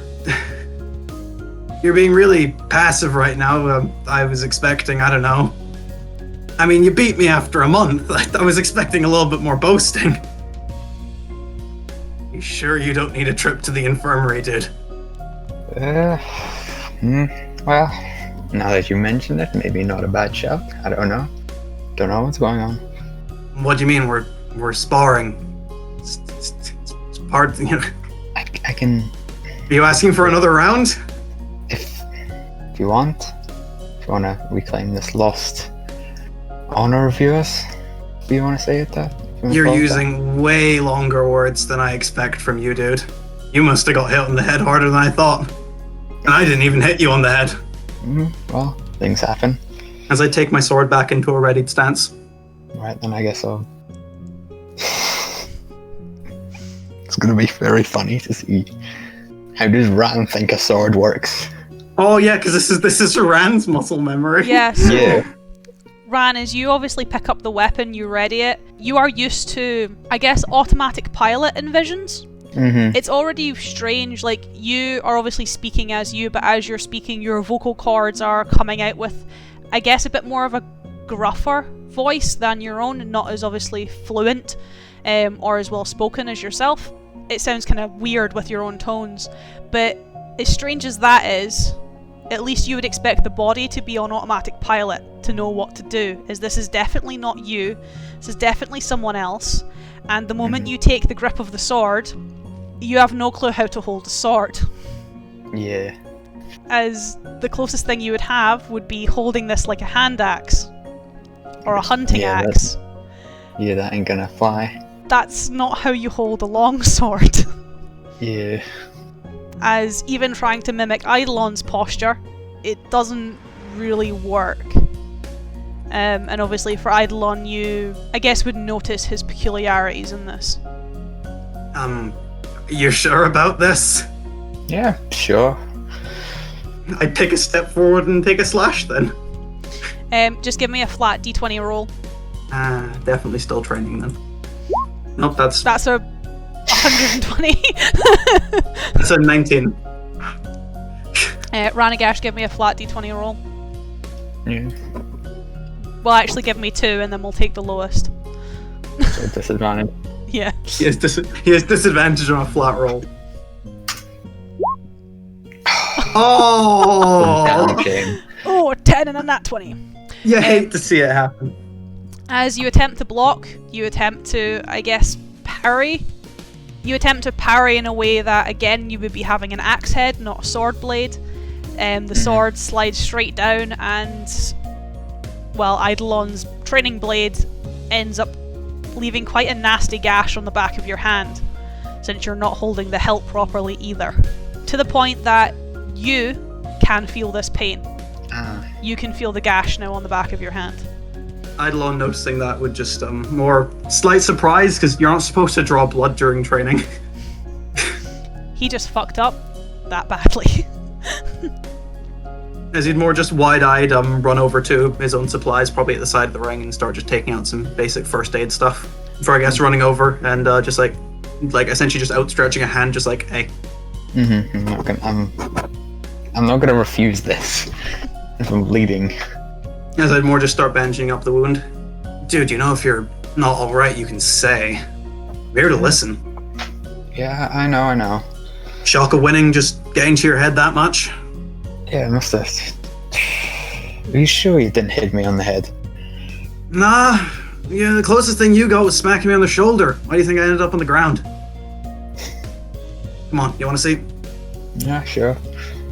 As I'd more just slightly jovially, kind of mockingly, kind of lead him over by the bandaged hand to the seat. What, got something on your mind? Just one of those days, you know? Where everything hits you at once. Not really, man. You're good at dealing with that. Way better than I am. Just... I don't know, man. Eidolon, more just with a confused laugh, reaches down and just takes up a skin of water and just kind of drinks some of it and then just showers himself with the rest of it. I know, you just never seen you, you know, take a wound to the hand and let me bandage you up. Which doesn't feel right, Gairdra. Doesn't feel right. Gairdra? Well, it's first time for everything. What, even your own name confusing you today? I really should take you to the infirmary. Weird day, man. Weird day. Yeah, speaking for two of us. As you're kind of having this conversation on the bench, I guess young girl, she's an elf, so I guess it's a bit hard to judge, but she does look very, very young, kind of comes into the room carrying a basket that is presumably filled with lunch. You can even smell it from here, the sweet smell of baked goods. She is, as you kind of look up and catches your sight, you can almost feel your heart skip a beat, Ran. She is almost bathed in a heavenly glow. Her hair shimmers and dances and almost looks like pure gold. Her eyes even more so. Even in your confusion, this is perhaps the first time the body has a bit of muscle memory. And you can feel yourself smiling, almost blushing as your cheeks start to warm. Though every other action is your own, this one seems to almost be instinctual as you look at her. Eidolon, you'll obviously be able to see this in him. Is she still far enough away? Yep. I'd more just nudge. It's weird to say this, but well, it's Matthew, but I'd nudge Gairdra in this side. Got your eyes on something? I suppose, yes. Ah, is that what's getting to you today? You can always see right through me, can't you? I try. Hey, I'm all here for that, man. You go get it. Just, don't fuck it up this time. It was, yeah, it was hard bringing you back up after that last one. Noted. As the young elven woman approaches the two of you, she kind of smiles, gives yourself a nod, Eidolon, looks at yourself, Ranagash, gives a smile. Well, I guess if you two are done training for today, Gairdra, you wanted to take me for lunch? Yes. She kind of gives you a smile, holds out a hand, and as you obviously take it to stand up, you find yourself on the stairs in the covered palisades in Westcross. Can I just say, at the end of that, Eidolon would have been beaming, like, ear to ear. As Eidolon is kind of looking over you, now very much older. He's back to how he should be. Jesus Christ, man, is this what you get like? Sort of blinking, just look. Where did your hair go?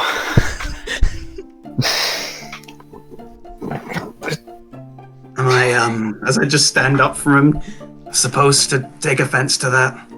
No. You could have fallen down the stairs, dude.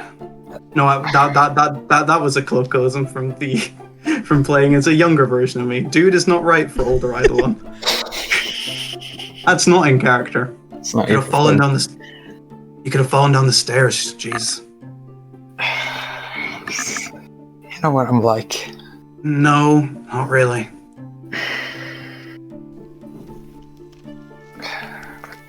What the? Got something you want to say? That was a new. Well, I'll say it was a new thing, but they're not normally like that. Eidolon more just is just looking at you, just like. You know, normally it's just sometimes I'll be, someone else's eyes, but they're still them. What was the name? What was that Deirdre? The hell? So we're on a staircase, right? Yeah. Oh god. Eidolon visibly, I don't know if I call it a shudder or not, takes a step back and almost falls off the stairs himself. Don't. No, You're a no. monk. You should be able to fall. One of us is bad enough. Eidolon seems really, I don't know what the word. Shaken. Yeah, that'd be the right word. Okay. Is this something that happened or is going to? No. Happened, I think. I presume. You did look a lot younger, so nothing. Eidolon more takes a very large sigh. Okay. We've got things we should be doing. Yes. As Eidolon more just hurriedly walks away from Ranagash down the stairs. Wolfric and Marksar, you will have obviously seen Ran kind of, I guess, stumble. Eidolon sit him down, him come back to, and then the two of them have a small dialogue before Eidolon, I guess, kind of leaves Ranagash to get himself up off the stairs as he comes down to the bottom of the stairs to obviously meet the two of you out in this courtyard. How was your meeting with the Lord? Informative, I think. Learn why there's a checkpoint in town, at least. Why is that? People have been disappearing. Attacks in the town. Well, that's not good. We heard a similar think? thing, but not here, in Maiar. What's happening here? One town at a time. Yeah. Again, much like his conversation with Ranagash, Eidolon is very visibly and, at least in the way he's speaking, quite shaken. You okay, Eidolon? Yeah. As he more has to shake himself out of his own thoughts. Snap out of it! We're heading Snap to out of it! one of the taverns. It was said that there was some attacks there. That's the closest guest lead, but it's not exactly our problem. Guess we should find out one of those. Investigate. As Eidolon would start, I guess, almost seeing that Ranagash is getting a little bit closer, start making his way into town. He's avoiding Ranagash. Just a little bit. It's almost a drill at this point. Show up, speak to the Lord, deal with the missing people. Yeah, it's becoming a routine. It's becoming rather commonplace. To be fair, this lord was completely optional. Speaking to this lord was a result of Ranagash and Eidolon and Summerhost. You didn't actually have to interact with the Lord of Westcross at all, outside of what Ran wanted to ask him. Oh, well, fuck this guy. Let's move on. Yeah, fuck this guy's town. I mean, technically, yeah, if you wanted to. I'm still gonna look into but these why things would we once we've do got that? time. We're We've good got some free people. time. Okay, How so are you, Paul? so where are you going? Because you and Ran got two locations. And whichever one's, I guess, first that we'd come across. You I'm looking out come- for signage. You come across the Red Dragon before you come across the Sleeping Stag. The Sleeping Stag was the one that Azamir recommended that you guys actually stayed the night at, whereas the Red Dragon was not off his recommendations, but yeah, he said the Sleeping Stag was better. Essentially, like when we get to a, Oh, no. I guess so, since I can actually indicate when we get to around like here-ish, since I can actually ping it on the map. Yeah. I kind of stop, wait for the rest of them. Essentially, fully explain the situation, as in like the markings, the disappearances. About 2 months, like the weird V symbol that he showed us. Yep. I still have the parchment for that, so show it to them. If two of us investigate this place, gesturing to the establishment behind us, then the other two can head off to the Sleeping Stag and see what's going on over there. Then meet back in the middle when we're done outside the stag. Sounds like a plan. Are you splitting up and looking for clues? We're splitting up and looking for clues. That actually hurt in my ears. There's something about the frequency of that actually just made it hurt. Stop it. Right. It doesn't hurt, it just makes me feel like Stop it. uncomfortable. Like, it makes me feel gross. Alright, gang, we gotta split up and look for clues. What is Fred I'm gonna saying? be blindfolded and dumped in tapioca pudding. Oh, fuck. Like zoinks, man. I think we need to split up. Alright, who's going where so that Ewan can stop? Let me at him. Let me. That your scrappy one at the end. I want to Yes. commit some form of crime. Please don't. Okay, so I'm gonna go with Eidolon. I was gonna say Oh. Marcus. Oh, okay. so Marcusar and Eidolon, and then Ranagash and Wolfric. So who's going to the Red Dragon? Who's going to Sleeping Stag? Go to the sleeping stag. Cool. Red Dragon it is. Which means Eidolon and Oh. Marcusar are going to the Red Dragon. The religious man has to enter a brothel. Yeah. Please do not smite them all as heretics, Paul. Why would I've never said that? All we care about is nature. You fuck whoever you want. No, that's part of nature, I guess. That's nature nature. is healing. Where's my actual... Oh, there it is. As we'll do the Red Dragon first, because obviously it's closer, and then we'll loop around to the Sleeping Stag. As you kind of break off in your two groups, Eidolon seemingly slightly relieved that he has not been paired with Ranagash.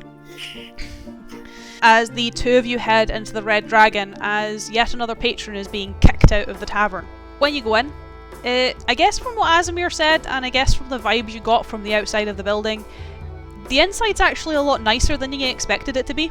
It definitely lives up to its name with a lot of either draconic memorabilia or red satin cloth, and the two of you are quickly able to garner some of the attention from not only the girls but quite a lot of the boys on the floor as well. Proper Grecian style. Oh boy. Oh my. A little bit for everyone. That's how it Yeah. works. Good old medieval standards. Yeah. Well, mostly just the Greeks. I disagree with that. I mean, it is medieval Inherently. standards, but like it was a lot more like open house with the Greeks. It was a free for all. Quite literally sometimes. Take what you can get. Bloodbath. As a historian who has studied Grecian history, that is a very unpleasant part. Anyway, for the two of you walking through though, it is quite pleasant. No one actually seems to approach you or heckle you, you just garner some of the attention. They seem to more beckon you to them rather than actually, I guess accosting you would be a word to describe it. They don't seem to be throwing themselves on you. It's more the patrons that seem to be throwing themselves upon both the males and the females of this establishment, as well as drinking away probably quite a few of their sorrows and their own sin. I'm sure this place smells wonderful. Is there like a... is there essentially like, not like a help desk, but that's the best way to put it. There's a Help. bar. Bar, that'll do.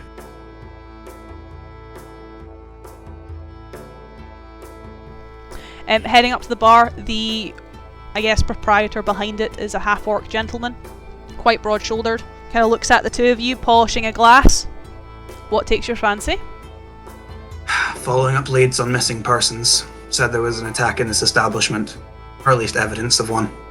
Quite a specific fancy then. You'll be likely looking Yeah. for the madam. Yeah, that works. Back the way you came. First flight of stairs. Just after noon. Probably 4 doors down. You'll find her there. Good to know. As unless Marcusar's buying anything, heading up the stairs. I don't have any money. Does Marcusar I want to would- loan a whore? No, I think he just wants to follow the instructions given by the dude. Yep. Following the flight upstairs. 4th door. The doors here, there are obviously a lot of noise coming from quite a few of them. Describe some of them. No. If you had the money to rent one, then maybe. Hold on. I'll get real money for this. However, the 4th door, I guess, is ominously silent. I'll knock on the door. As you knock, the door kind of swings open. To the point that you kind of have to take a step out of the way, Eidolon, as a gentleman walks past with a bundle of clothes in his hand, pretty much butt naked. However, you do notice that from his shoulder, wrapped around his neck, and then down his body, there is what looks like newly formed burn marks. As he runs past you, stepping out of the room, more, I guess, calming a whirl of flames that are running up her arm. A relatively short tiefling lady, as you're now seeing, dressed in quite a extravagant and elegant dress, is more shouting after him. "You dare do that to one of my girls again, and you'll lose your fucking head!" As she then takes a deep breath, you can even see some flames come out from the tips of her nostrils. The red of her eyes kind of more mute to kind of a dull brown. And she just kind of sighs, pats down the pinafore of her dress, gets rid of some of the ash, kind of turns her tail to go back into the room, not even paying mind to the two of you. There is a crying girl on the bed as she kind of goes over and sets a hand on her shoulder. Are you alright? I'll be fine. I'll be fine. Good. If he comes back, let me know. I'll make sure he doesn't see the light of day again. As Should we come back at another hour? She more kind of turns and looks at you, these very kind of brown, almost pupilless eyes just blinking at the two of you. What do you want? I elbow Eidolon. I'm more just considering, like, Marcus was like, yeah, should we come back at another time? Yeah. As I'd more just step up, give a curt nod. She obviously owns this place. We're following up leads on missing persons reports in the town. One of the only credible and, I guess, physical sources is here. Well, that's not true. So I don't know who told you that. Excuse me. She kind of brushes the girl's hair off of her shoulder and kind of just pats her on her back. Go downstairs. Get something from Val and take the rest of the day off. If you need it, you can take a couple more days off. I will tell him this room is occupied whilst I discuss something with these gentlemen. As she more takes a seat on the bed and lets the girl leave, letting the two of you obviously come in. Yeah, I'd step in. I have a little aside with Eidolon. It's like, so how are we doing this? You know, like, I'd... Kidding, of course. There is no cop. There are only questions. Close the door. You'd be surprised how many listening ears are in this place. I gesture to Mark, sir. Close the door. Well, for a start, the two of you don't have to look so sheepish. Excuse me. Never walked into a house of sin before? Excuse a gesture of complacency for a gesture of confusion. I'm simply, what will be the term, bored with following up the same leads every town I come across. I can't speak the same for him, though. I share the sentiment. Come across a lot of missing people, then? Increasingly. Those are two very different but very accurate ways to respond to the same sentence. Then let's hope you'll be more use than the, Sentinels. Considering we've found the reason for each of the ones in the past, I'd hope so. What did you mean before, though? What, that you've been lied to? Yeah, that one. Where did he tell you to go? Sleeping Stag or Red Dragon. So I've gone to both. Well, he's not wrong. We did have an incident, but we've not had an attack, and none of my girls nor my boys have gone missing, and neither have any of my patrons. Sad for some. I would like to see them go, but they still pay. However, there have been other locations in town that not only still have evidence, but have actually had people go missing. Then go on, this seems more useful than what the Lord was saying. That is because Bishop is less than useful. He's a people pleaser. He likes to make sure everyone gets what they want, whenever they want it.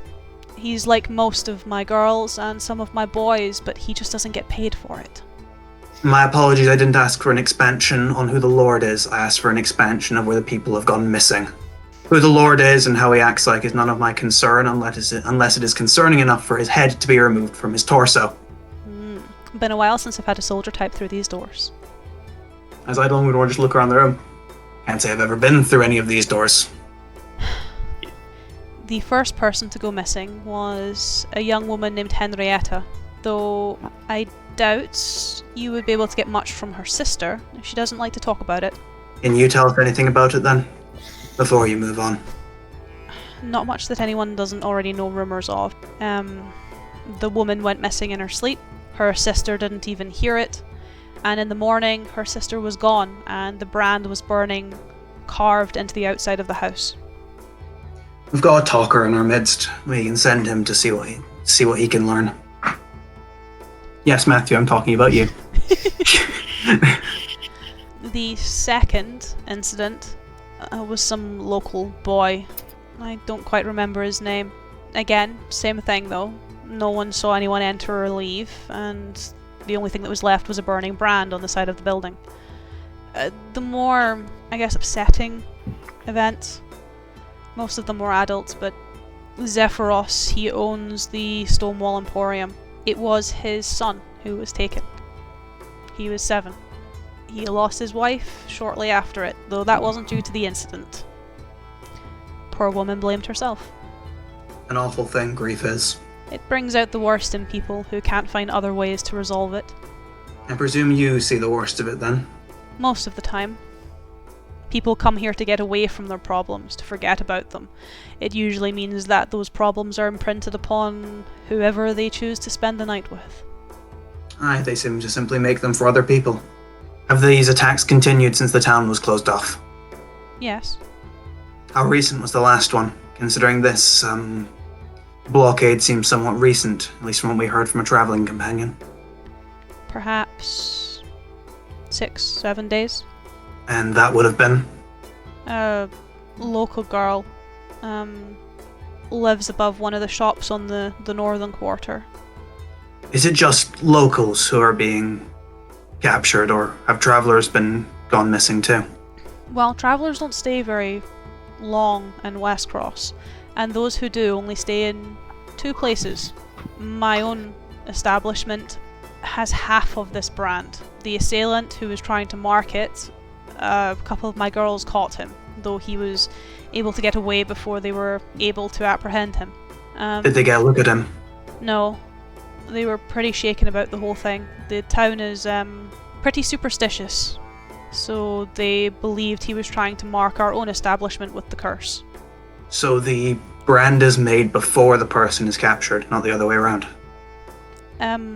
If you want my own theory, which is also based on local superstition, but I guess it has validity to it.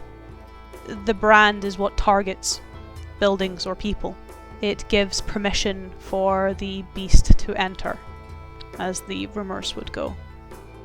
Marcus, you've got more of a knowledge of magic than I do. Does this sound like any curse you've heard of? Does it sound like any curse I've heard of? Probably not. Nope. Afraid not, Eidolon. This is... My magical focus is that of the old faith, not tall tales. This doesn't exactly seem like tall tales, but it's likely there's some superstition to them. It's superstition from the new faith, not old. If that helps. The new faith is superstition. But I'm not here to judge. And that's not why we're here, Marksar. All faith is superstition. It is belief. What is this beast? It is a combination of the hunt and of night. Or at least that's what the locals are calling it. They believe the town to be cursed by something they call the Dark Hunt, an amalgamation of nature and death. No one's actually seen the beast. And why would they describe it as such if they haven't seen it? It comes at night and people go missing. It doesn't appear to be human.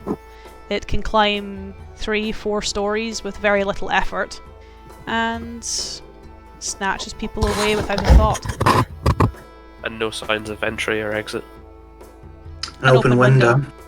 Just an open window. Did we say that at the same time? Yeah, we did. You guys are so cute, you're so in sync. You finish each other's... Sandwiches. Sandwiches. Oh my god, no, it's... They did it. They did it.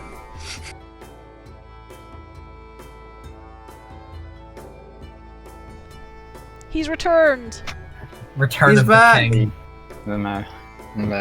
The only king we swear fealty to. King of memes. Yeah. Not again. Ah, I'm not the Messiah. Oh, he's Yeah. so He's humble. the Messiah! He's the Messiah. It's like, okay, I am the Messiah. he's the Messiah! He's the Messiah! So, just one lead then, as I turn to Marksar. At least for now. Why would people spread rumors about this place? Is it simply because the brand is half on the building? I mean, the rumours come with every attack. The townsfolk have time, and the townsfolk have their own opinions of different places. I'd presume they just want to pin the blame on somewhere. And where better to pin the blame than somewhere that they consider sinful? I mean, they're not really pinning the blame on my establishment. Pinning the blame on the church. The church. Why the church? Well, the curse is of faith. So blame the house of faith. Any credibility to those claims? Can you see God? He didn't say it, but in his head he's like, yeah. I'd more just leave a silence there, as Eidolon has no belief in any gods. Heretic. Actually, no, in that case, he would say something more on the lens of, well, you can't exactly see something that doesn't exist in the first place. There's no credibility in these rumours because they're just superstitious nonsense driven by townsfolk. Yes, but when there's no lead, superstition is occasionally the only place to start. Thank you for your time. And I thank you all for yours. You certainly made my day more interesting. Oh, and a name in case we need to return for anything. Most call me Ray, though most people who don't like me call me Reverence. I'd just give a nod and head out of the room. I would follow. Would the two of you say anything else to each other? Eidolon's more just mulling over the pieces of information in his head. Would Marcusar say anything else? Is it worth us checking out the halls of the faith? After we've reconvened with Ranagash and taken him to talk to the missing girl's sister, yes, we'll probably head there in case we have... Well, if only we have no better leads. It's curious that the brand seems to appear before the target is taken away. Yeah, it's doubtful that they're marking it as a place for this creature to come. It's likely more of a... I don't want to say calling card, but... Though there could be credibility that it's marking a place for a creature to appear. Though an open window is a strange... I don't have a word for that. Just leave it as is a strange. It's a strange. It's strange. Why did you It draw is. any conclusions? If someone is marking these buildings for the beast or dark hunter, then it's not a single thing we're dealing with. It could be several. I severely doubt that this is a singular entity or singular creature. It's a conspiracy. And if it's still happening after the town was closed down, it's likely someone in the town. The calls were coming from inside the house. But who was phone? Phone. Dial tone. As kind of leaving you two coming out of the Red Dragon, we will jump to Wulfric and Ranagash, heading towards the Sleeping Stag, a much more upstanding establishment. Heading in, it is massive, the kind of big, open kind of, I guess, mead hall that they kind of use as a central gathering place for their patrons is huge, more like cafeteria size than like, you know, just tavern kitchen. Similarly, the corridors that seem to branch off to the rooms are many, rivaled by, well, the only other time you've seen a tavern or an inn this big was back in Tenon. The Esquire had hundreds of rooms. This place is trying to rival it in size almost. Though this one is a little bit less cobbled together in terms of the buildings, it's very much one building in one confined space, and therefore the decor is a little bit more consistent. It also seems to be a little bit more family run, as a lot of the decor is odds and end trinkets that you'd find in like mom and pop shops. So a little bit more homely in that sense as you guys come into the tavern. I'm assuming you guys kind of just head up to the bar, as that is usually a good place to go. Yep, sounds good. As you approach, it's kind of a, I guess, a more tanned-skinned gentleman. Very bald head and almost kind of narrowed features, like very protruding jawline. Quite muscular elsewise. Kind of fills up 2 kegs, slides them across the bar to the two of yous. First one's always on the house, boys. Thank you very much. He kind of picks up a glass and starts polishing it. You looking for a room? Aye, but we're also looking for information. I can usually do both. Would you perhaps be familiar with what's going on with... It's the people disappearing, right, that we're asking about? Yeah. With the people disappearing. Pretty unpleasant matter, that. I know a little bit, aye. At least from rumours and, you know, local whisperings that pass through the tavern. And what have you been hearing? Just the people get taken in the night, they don't come back. A few people are blaming the church, saying that they didn't do anything to protect us, that it's some ancient curse plaguing the town. Just superstitious nonsense if you ask me. What are they being taken by? I don't know. They say it's some beast. Some of the locals believe it to be a creature of the Dark Hunt, a superstitious nonsense spouted from the church. Not really sure what else. No one's seen it. Did they know whereabout people are disappearing? And what direction they're being taken? No, like no one's. People are taken as they sleep. Like the beast comes, it takes them and disappears. No one. They say it doesn't make a noise. It just comes and goes, like shadow. Strange. Do you have any questions, Ranagash? No, it's clear that nobody really knows much here. But I suppose I can't be blamed. Thank you for your time. You're Finish my drink. you're welcome, gents. So how about I sort you with some rooms? What can I get for you? Is it just singles, or you prefer a double? We'll take 4 single rooms. Should be able to get you them all together. How long you planning on staying? How long do probably just the day? Well, if not, you can always just pay me another. Mention Asimar, he gets a discount. For I'm not there. the night, it would be 16. 16. We've been told that our friend Asimir frequents here. You part of his new caravan troop? Yeah. Aye. I can do that for you, gents. I can give you his usual rooms as well. He usually prefers the better rooms. He spoils me sometimes in terms of his brew, so I can't deny him a little discount here or there. For the 4 of you? Not including him. No, he always pays for his own room. His caravan troops pays for theirs and he pays for his own. Mostly because he likes the higher quality, but I can slash it in half for you. 8 gold for the night, and then if you want to stay any further than that, it would be 2 gold a night. I slide 8 gold across. As you kind of, I guess, start talking more business, the gentleman seems to relax quite a bit. Thank you. We'll be heading now. We'll be back to use the rooms at a given time. Well, we'll get them cleaned, we'll get them turned over, and when you come back, so I'll give the nod to my wife. She'll give you the keys. Alright. Do the 2 of you do anything else in the inn, or do you head out to meet up with Eidolon and Marcusar? We head to meet with Idol and Marcusar. As the 2 of you meet just in the plaza outside of the Sleeping Stag Inn. The 2 of you are waiting, I guess, a little bit of time for the boys to arrive, but not too long, as they kind of turn the corner and meet you just in a quiet place in the square, just not too far from the actual stag itself. We've Well- got rooms. We know a little bit about what's going on. It looks like the sleeping stag was actually hit. He seemed uncomfortable, but we didn't pry heavily further.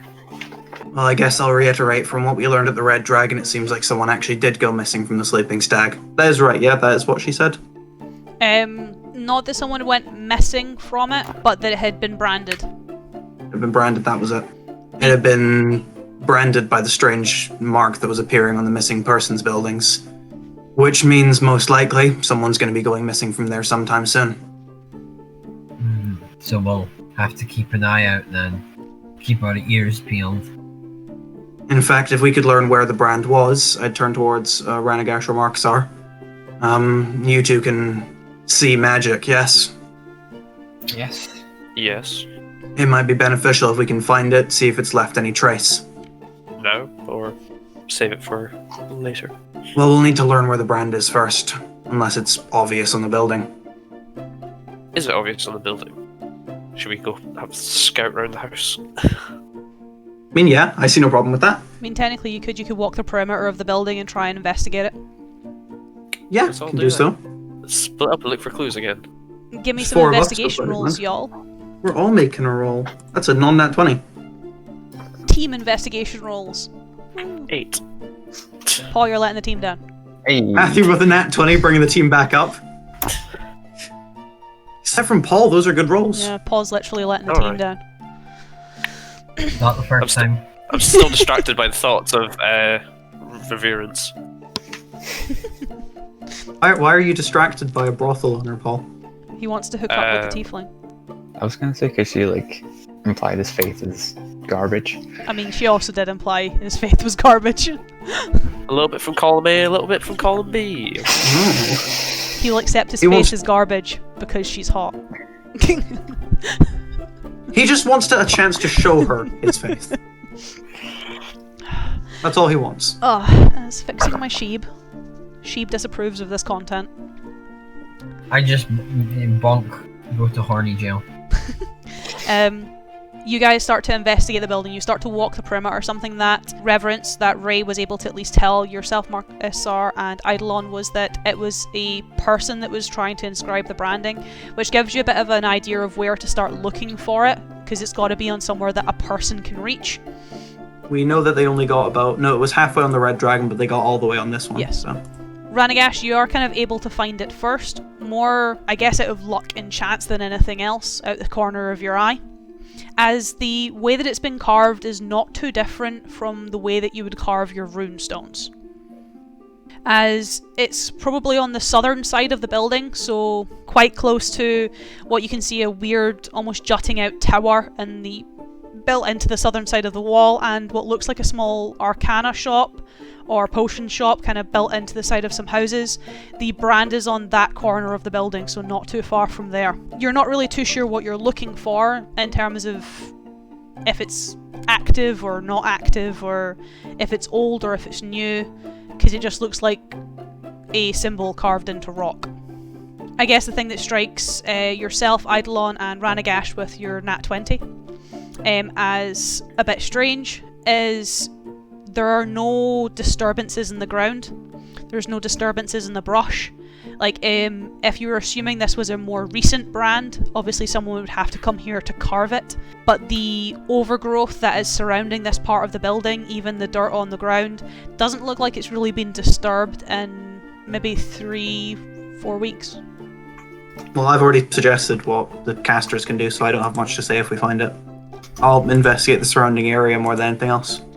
I'll detect magic, fuck it. There we go, thank you.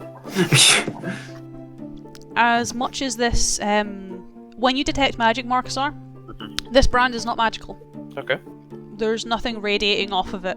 It's not that your detect magic's not working, is obviously yourself, Eidolon, Ranagash, Wolfric, they detect as magical. Their items they hold are magical, but this brand is just carved rock.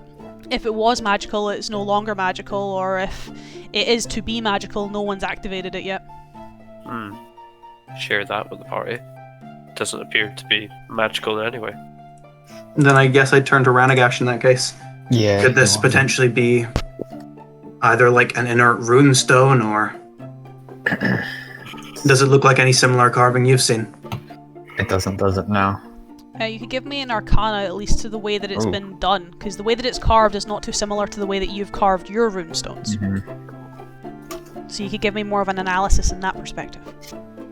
Critiquing the craftsmanship. Matthew is not Other than other than the way that it's carved and the way that you would carve your own runes, obviously carving magic upon rock, this just looks very similar to that. You can't tell if it's new, so like one of your new stones, or if it's like one of your old stones that the carving is inert and it doesn't work anymore. You can't tell the difference between the two, as the rune is not familiar to you. It's not like anything, any kind of rune I've seen. I can't say the craftsmanship does look familiar. maybe want to try peer into what happened when it was carved then? I can give it a shot. To which I sort of have to ask how we're going to rule clairvoyance, because there's nothing in clairvoyance that says about peering through time. It just assumes it's the present. Are you going to attempt to try and almost clairvoyance it? Yeah. Try and, I guess, pry into it, or even use some of your own divination powers to try and pry into it? Yes. Therefore, I need two things from you. Oh boy. Picking on you again. Is I need a d12 and a constitution saving throw. Ah, yes. Ooh. Ooh. Is it disadvantage again? Or is it just straight? This one's also with disadvantage, yeah. Okay. As these are 1, very much catching you off guard. 2, yes. That's better. You're okay though, as you start to try and obviously I guess, sense the rune. And I guess it's almost like a shock of electrocution. Like, you're trying to take your visions, you're trying to take your sight one way, and then all of a sudden you're like, get halfway there and you're pulled in a different direction. As becoming increasingly frequent in these dark and Drubil days, you are still in your own body, but not in Westcross. You are, I guess, in the wasteland. A landscape you've seen once before, but not in your own body. In the body of that soldier that died. The kind of purple rock and ruined landscape, this kind of black mist that seems to cling to everything, as you are against a mountainside, or at least a valley of mountains, where big black dragons stand before you. More, I guess, pinning you to a wall, kind of keeping you cornered, with Eidolon and Wulfric standing at your side, not looking the happiest in the world. You're not too sure what is being said as you've been literally just ripped into this own vision, your head is spinning. However, there's a very familiar figure standing before you, with another very familiar figure to his side, as about maybe 10-15 feet away from you, blurred in your sight, is the elf you saw beating Wulfric's girlfriend to chunky salsa. His hair pulled back, his armour straightened, looking a little bit more formal in terms of his soldierly appearance. He doesn't look as angry, he looks more calm, more collected. And you can't really hear what is being said, though you do notice as he turns to walk away, with the two dragons by his side, one of them more turning to join him, the other staying back, presumably leaving being left to eat the three of you. Someone walks away with him. You see the back of him. Very familiar silhouette, though perhaps only recently very familiar, as you got so used to seeing him as a Dragonborn that it seems quite strange watching the back of Marcasar walk away. Walk past these dragons unharmed, unscathed, very much willingly, as even as he goes to join the elven man, the man puts an arm on his shoulder. And the two of them seem to walk away into the mist, the dragon following them for perhaps only a few steps before Marcasar is let onto the dragon's back, the elf taking flight with him, leaving the three of you alone in the mist and in the ruins, where you almost feel like you've just headbutted a wall as you come back into Westcross, glassy-eyed and very, very dizzy.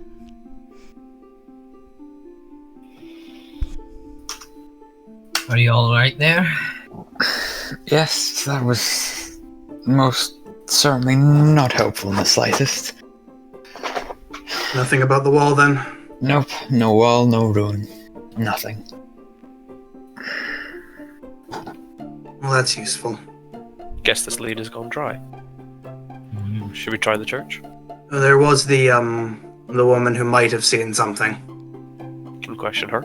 Well, you're certainly a religious person, Marcus, or maybe you should head to the church. I think I'll get on well there. I always do. There's something I want to discuss with Ranagash. Wulfric, would you care to join me at the Halls of the Face? I'm alright. Cool. Peace out. To be honest. No, it was like, if you can go question the woman, I'll go to Halls of the Faith, so we meet up here in the evening. Yeah, just don't insult their faith too much. I've learned from my mistakes, Eidolon. Yeah. And You've learned from some of them. I head up the road towards the church. What do you talk to Ran about, Eidolon? Although I'd say that Wulfric's there, so. I'm here too. It's the three of you! Turn over Turn over back. here. We're back, baby.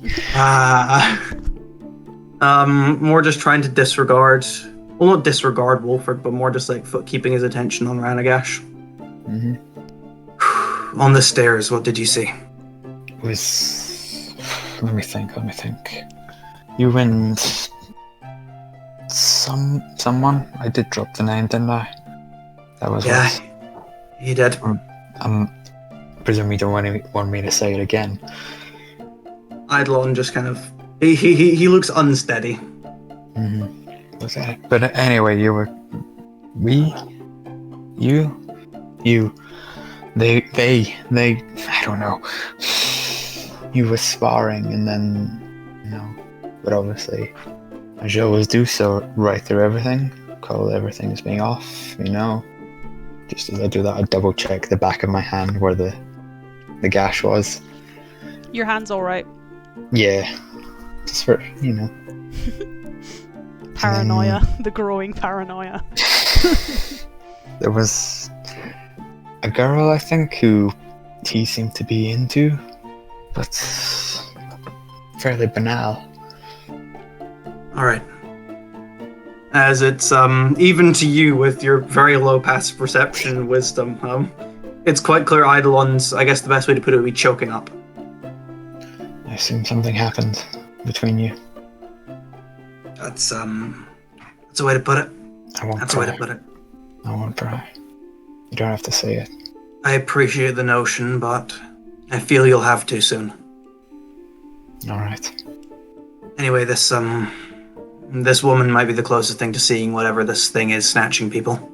She apparently doesn't like talking about it, but you're the best talker we have, so...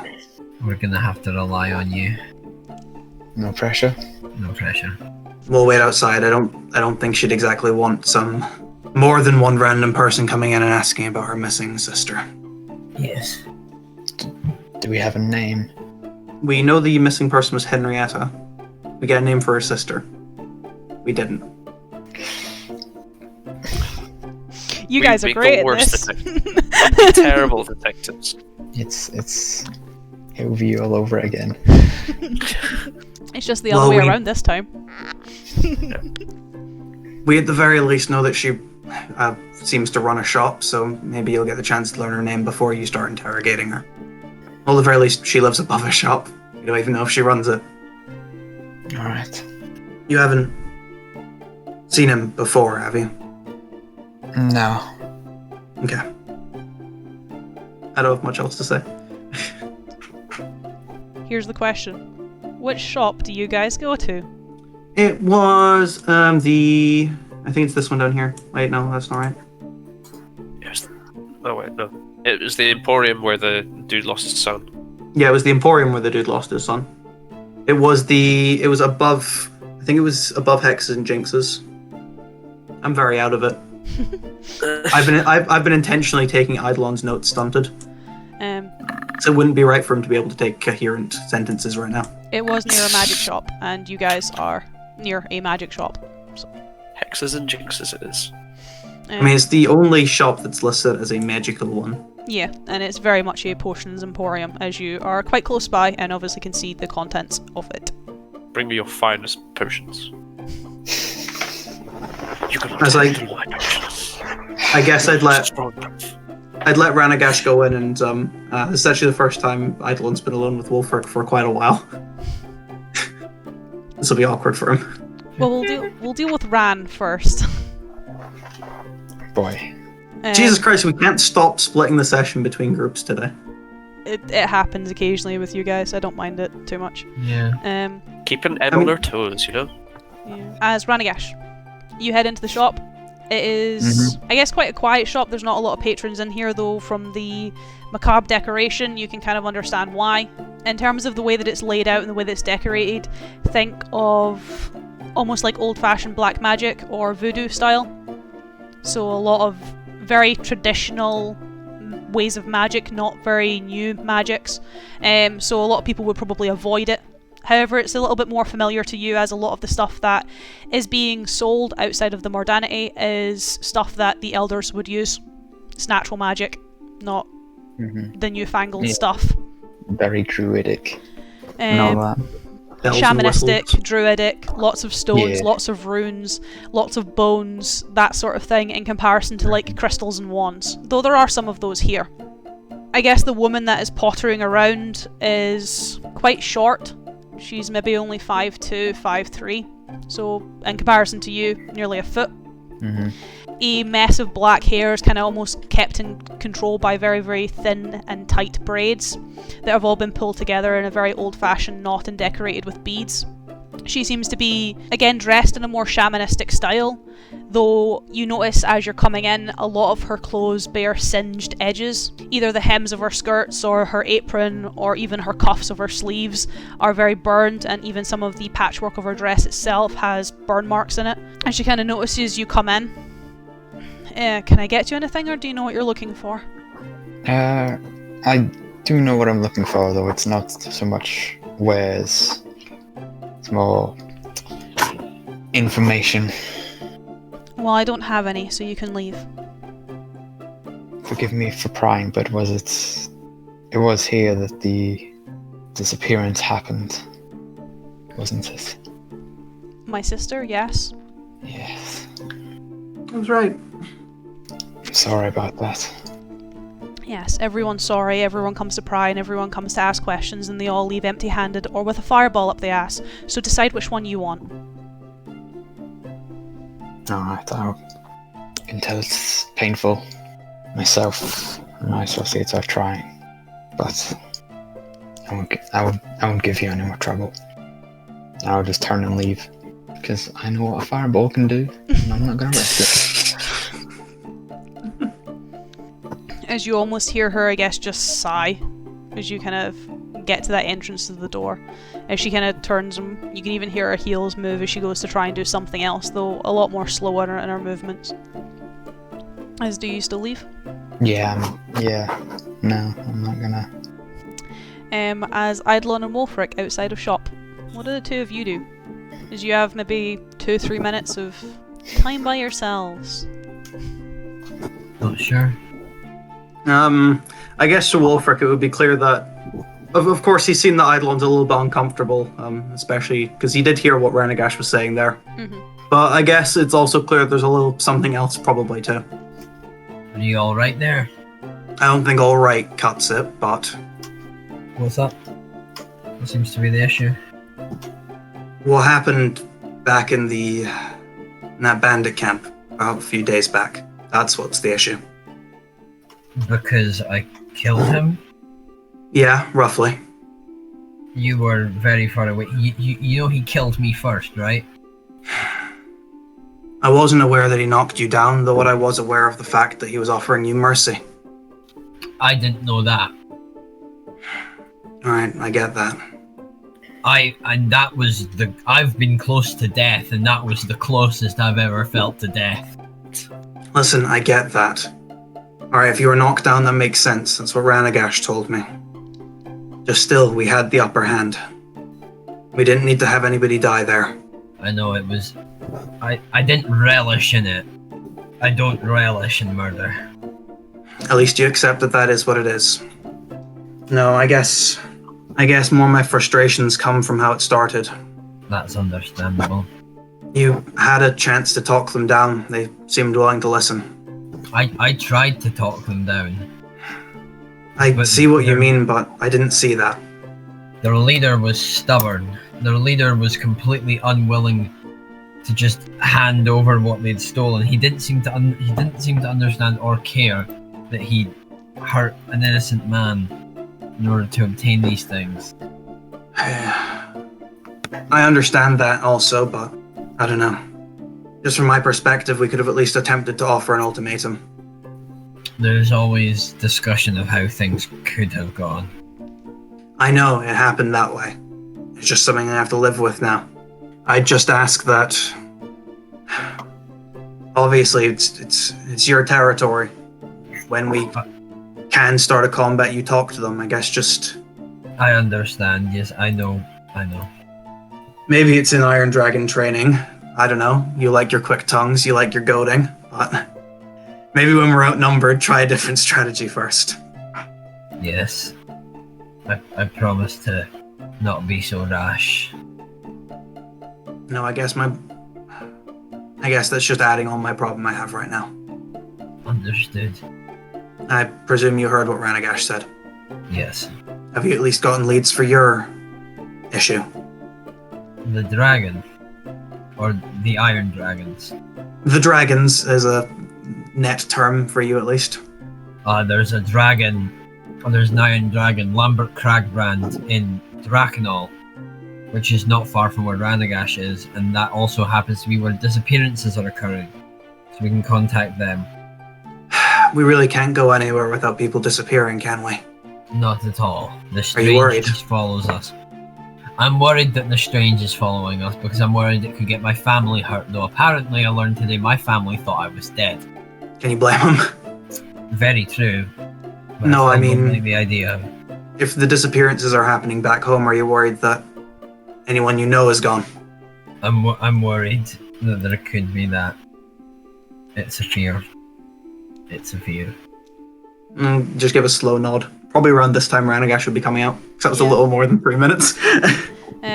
Rand's certainly looking a little bit more sheepish. His green skin's looking a little pale. You learn anything? Afraid not. No, she's. You learn she can cast Fireball. I did, but that's not relevant. It doesn't help us. People have tried before us and she's sick of it, so nothing. Can't blame her. I know, but prying isn't... I suppose prying isn't exactly what we needed to do. But if she shunned you out, then we need to respect that. It was either empty hands or, well, if you've seen what I can do. She's similarly talented, at least in terms of destruction. Just a shame is all, Ranagash. We could have at least attempted to offer her some solace. I know. I don't have much else to say. I'm still finding it strange playing a quiet character. Doesn't come naturally to me.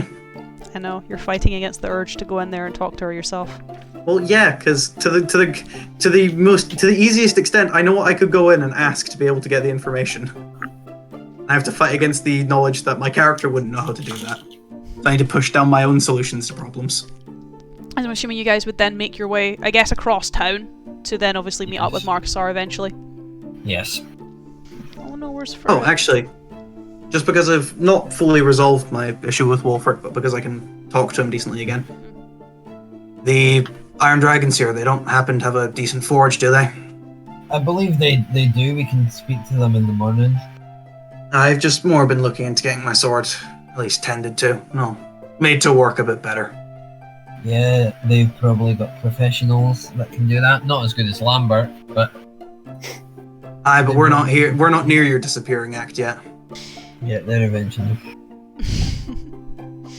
As you guys obviously go to meet up with Marcusar towards the Halls of the Faith, and Marcusar himself is arriving towards the Halls of the Faith, this very elaborately built church that I guess is only rivaled by the walls that you walked into in the Citadel. A lot of time and effort went into this building, and it looks like it has been very much newly refurbished. Even the grounds look newly tended to, with a lot of the graves being, I guess, redug to treat the soil and to replace tombstones. Heading in, most of it is dedicated to the new faith, though there is some portions that are dedicated to the old faith, with a few members of the Red Leaf kind of spotted around the church. You can see them in their more druidically traveller's garb. Who would you look for? Where would you go? Reverence has suggested that the rumours, the superstition around these attacks and disappearances are superstitions to do with the new faith. So I guess I'd look for a priest or someone of the new faith. There's lots of those. Yeah. One of them. I don't know. There seems to be a lot of dedications here to rather than individual gods, but to the domains. And that, I guess, confuses you, as you're not too sure what those mean. Though I guess a older gentleman stands out to you more than anything else, just with regards to, I guess, his command he sends to centre himself in terms of the church. He is upon the raised pedestal which has the 5 podiums behind him. He seems to be, I guess, a bit more high priesty than everyone else. I walk in and look for the motherfucker with the biggest hat. Essentially, Oh, hell yeah. if he had a hat, he would have the biggest hat. He gives off that vibe. Big hat energy. I love it. It's how you know who's the most proficient wizard. You look for the wizard with the biggest hat. No, it's the longest beard, or is it both? But yeah, he I looks like guess- the biggest guy in charge. Head honcho. I'll go speak to him. Dickus. Dickus. As you approach, he kind of, I guess, steps down from from the podium steps down from the plinth. Is there something I can help you with, my child? Yes. Myself and a group of travellers are investigating the disappearances that have been occurring in Westcross. I was wondering if you'd seen or heard anything about them. A terrible affair indeed that has cost us quite a lot of our flock. The locals are quite superstitious. I have heard. They believe the superstition stems from these halls. They do, yes. Though I believe it nothing more than perhaps their own prejudice. How so? They believe these disappearances to be part of a local superstition called the Curse of the Dark Hunt. A silly superstition where the wrath of nature comes at night to steal those who have done wrong from their beds. They believe that beast has been sent to correct them for their own wrongdoings. They believe that it's one of my priestesses who are sending the beast to attack them. A priestess? Is she here now? Can we speak with her? I believe she's in prayer, but she will shortly be re-entering the halls, so I assume you can have your time with her. She is a peculiar creature. Oh, a racist, is he? Oh, that's my immediate thought. What of the brandings? That I don't know about. The people say that it is to summon the beast, to mark those who have sinned. I can give very little in terms of an insight into the matter. I am not very magically inclined, and they are very much markings of an arcane nature. But it is possible that perhaps someone knows how to make them, traveller or not. I inspected one of these brands. Seems they are simply carved into the stone. Nothing particularly magical about them. They only appear to be magical for the duration they are summoning the beast. That's what people tell me. After that, they are nothing but scars on a building. I thank you for this information, Father. If you excuse me, is there a podium or something to the old faith there? Or is it just the new faith? It's more like a little cubby hole. Yeah. If you excuse me, Father, I wish to pray, and I shall wait for the priestess. I shall bring her to you when she is finished. Thank you. I guess I'll go do a prayer. I go do a pray. Go do a pray. Do you pray for anything in specific? World Bless peace? up. World peace, you know, for all the dogs to go to heaven. You know, I don't know. I wish for all the dogs to go to hell. I We're pray. to go get doggos. If they all go pray to heaven, we for- don't get any doggos. Hellhounds. Hellhounds are cute. What the fuck is wrong with you? I pray for the green faith, the green hand, not green faith, the old faith. God, the green faith and the old hand. The old hand. I pray that Dor Holland is keeping our flock well. I pray that Wolfric makes it home for his brother's weddings.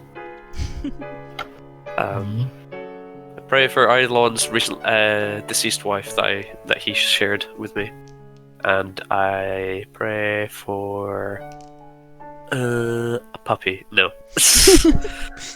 For Ranagash to get a puppy. No, I just I pray for the safety and good health of my friends.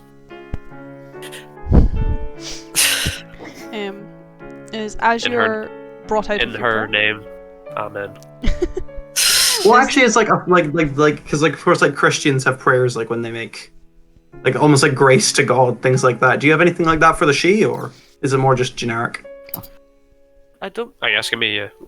Yeah, Okay. it's more just out of curiosity. I guess I've always imagined every time I go to pray or anything like that, it's very understated. It's nothing. It's like no chanting, or because like it's like all it's very old. Like I imagine it's just kind of like kneeling down, silent. It's very. I feel like the new faith would be like it's all like it's all songs and candles and all that sort of shit. It's nothing like that. It's just kind of just be at peace with yourself and the world.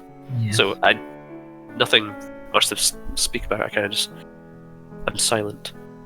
If anything, the only rituals or traditions we'd have is like placing flowers or growing plants and things like that, and nothing hugely Good to know. cultish. Not like we all we all get really high on mushrooms and dance around a campfire or something like that. I mean, I'm sure you also do that. Yeah, but that's for fun. That's not for faith. As you kind of finish your prayers, the older gentleman kind of brings over quite a tall elven woman, not too different from the woman that you met whilst in Hillview in the Watchtower, Sabine.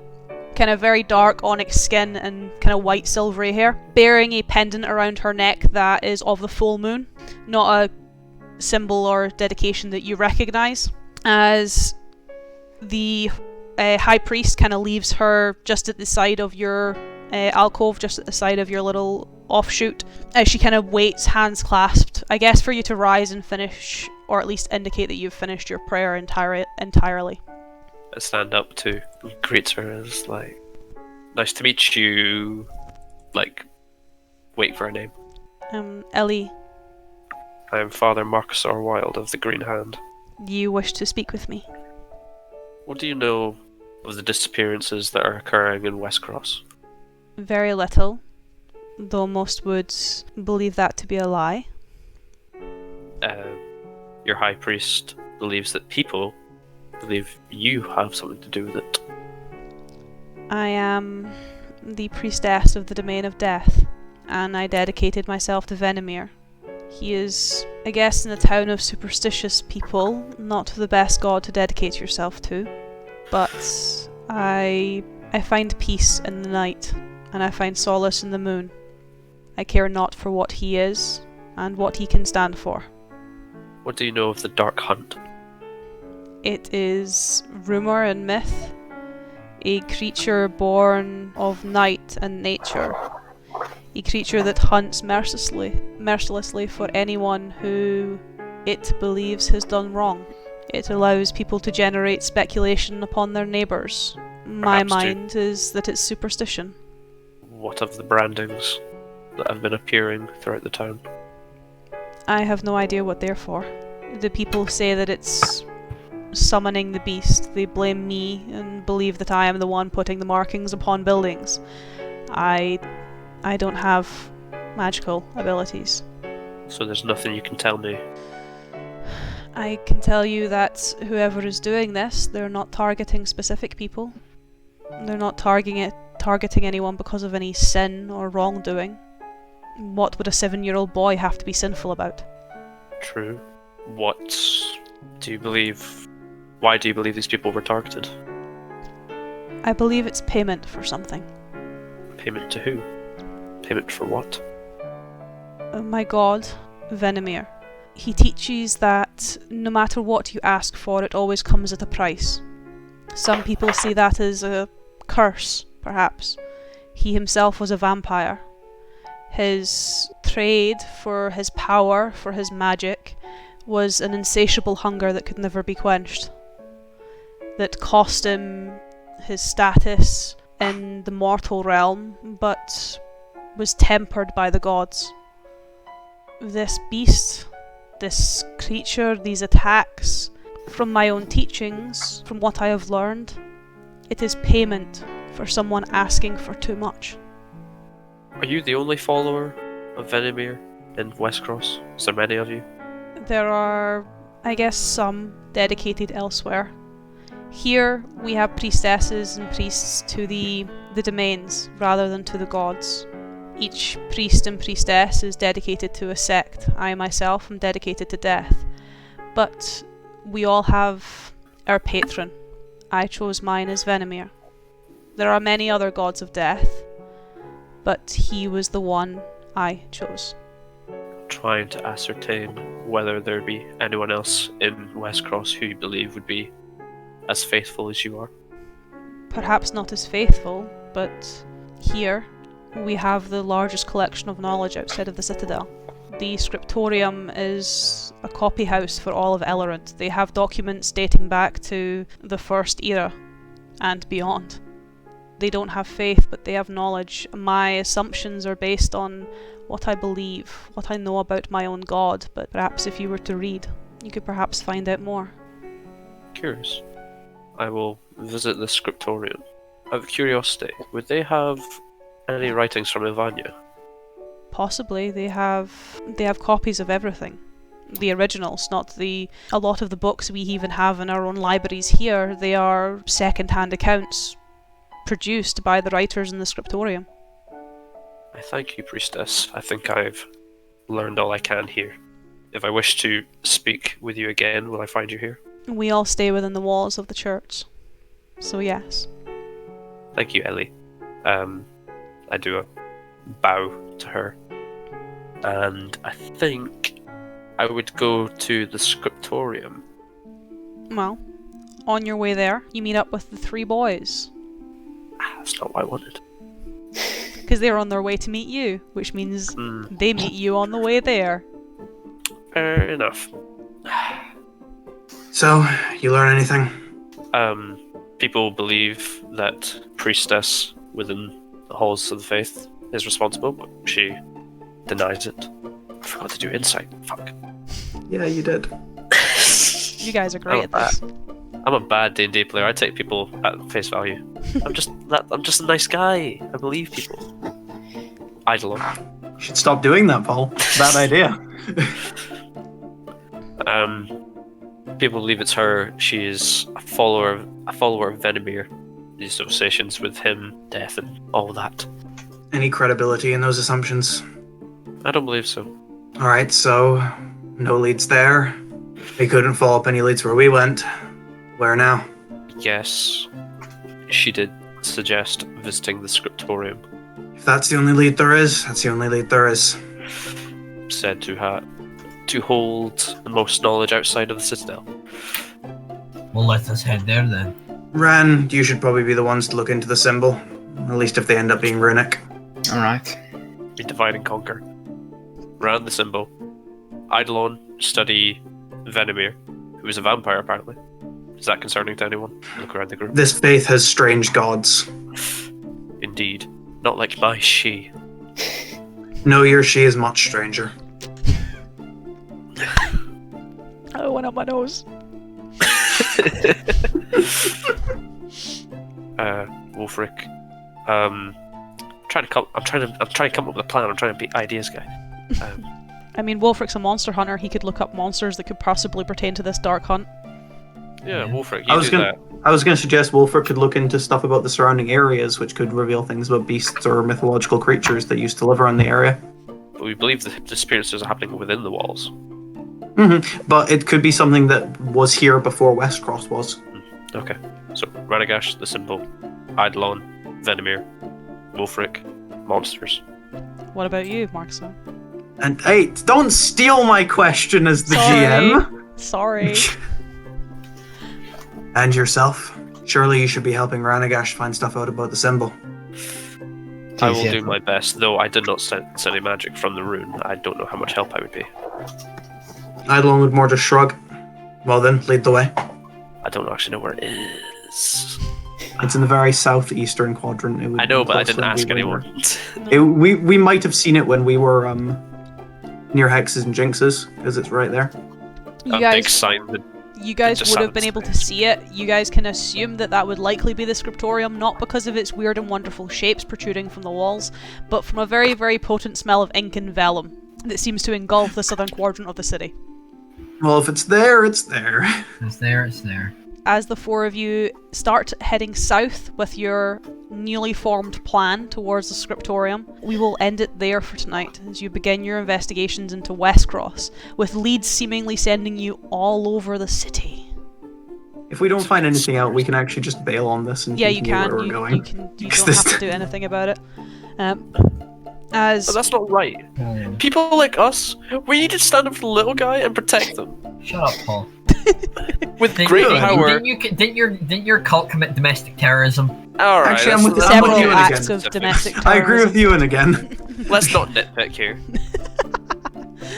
Also, I Paul, don't- have you finally read what your subclass can do?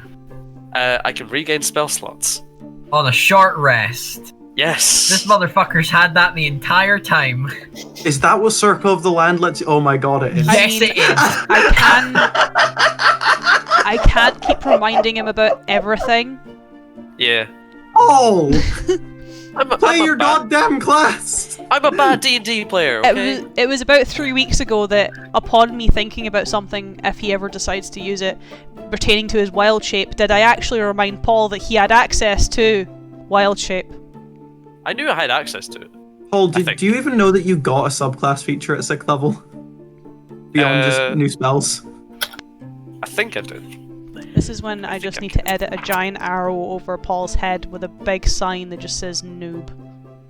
I am a noob. I've only been playing for Put like a year and dunce half now. cap on him every time he does something. But yeah, as the mystery grows in Westcross and as Paul finally learns what he does as a class, You can wild shape. Yeah, Transform Landstride. into I animals. wrote it down, but I didn't actually know what I actually did. Oh yeah, yeah, I remember this because I could have passed through the forest barrier that was in Helden. Because it's you can also pass through any non-magical plants without being slowed by them and without taking damage from them if they have thorn spines or a similar hazard. I knew I could do that. Were they considered magical plants? they were considered magical plants. So Paul could not have walked through them. Ah well. But we will Yes, see can you all. We will see you all next week, where hopefully Paul remembers what he can do. But for now, it is goodbye from me, and goodbye from my boys.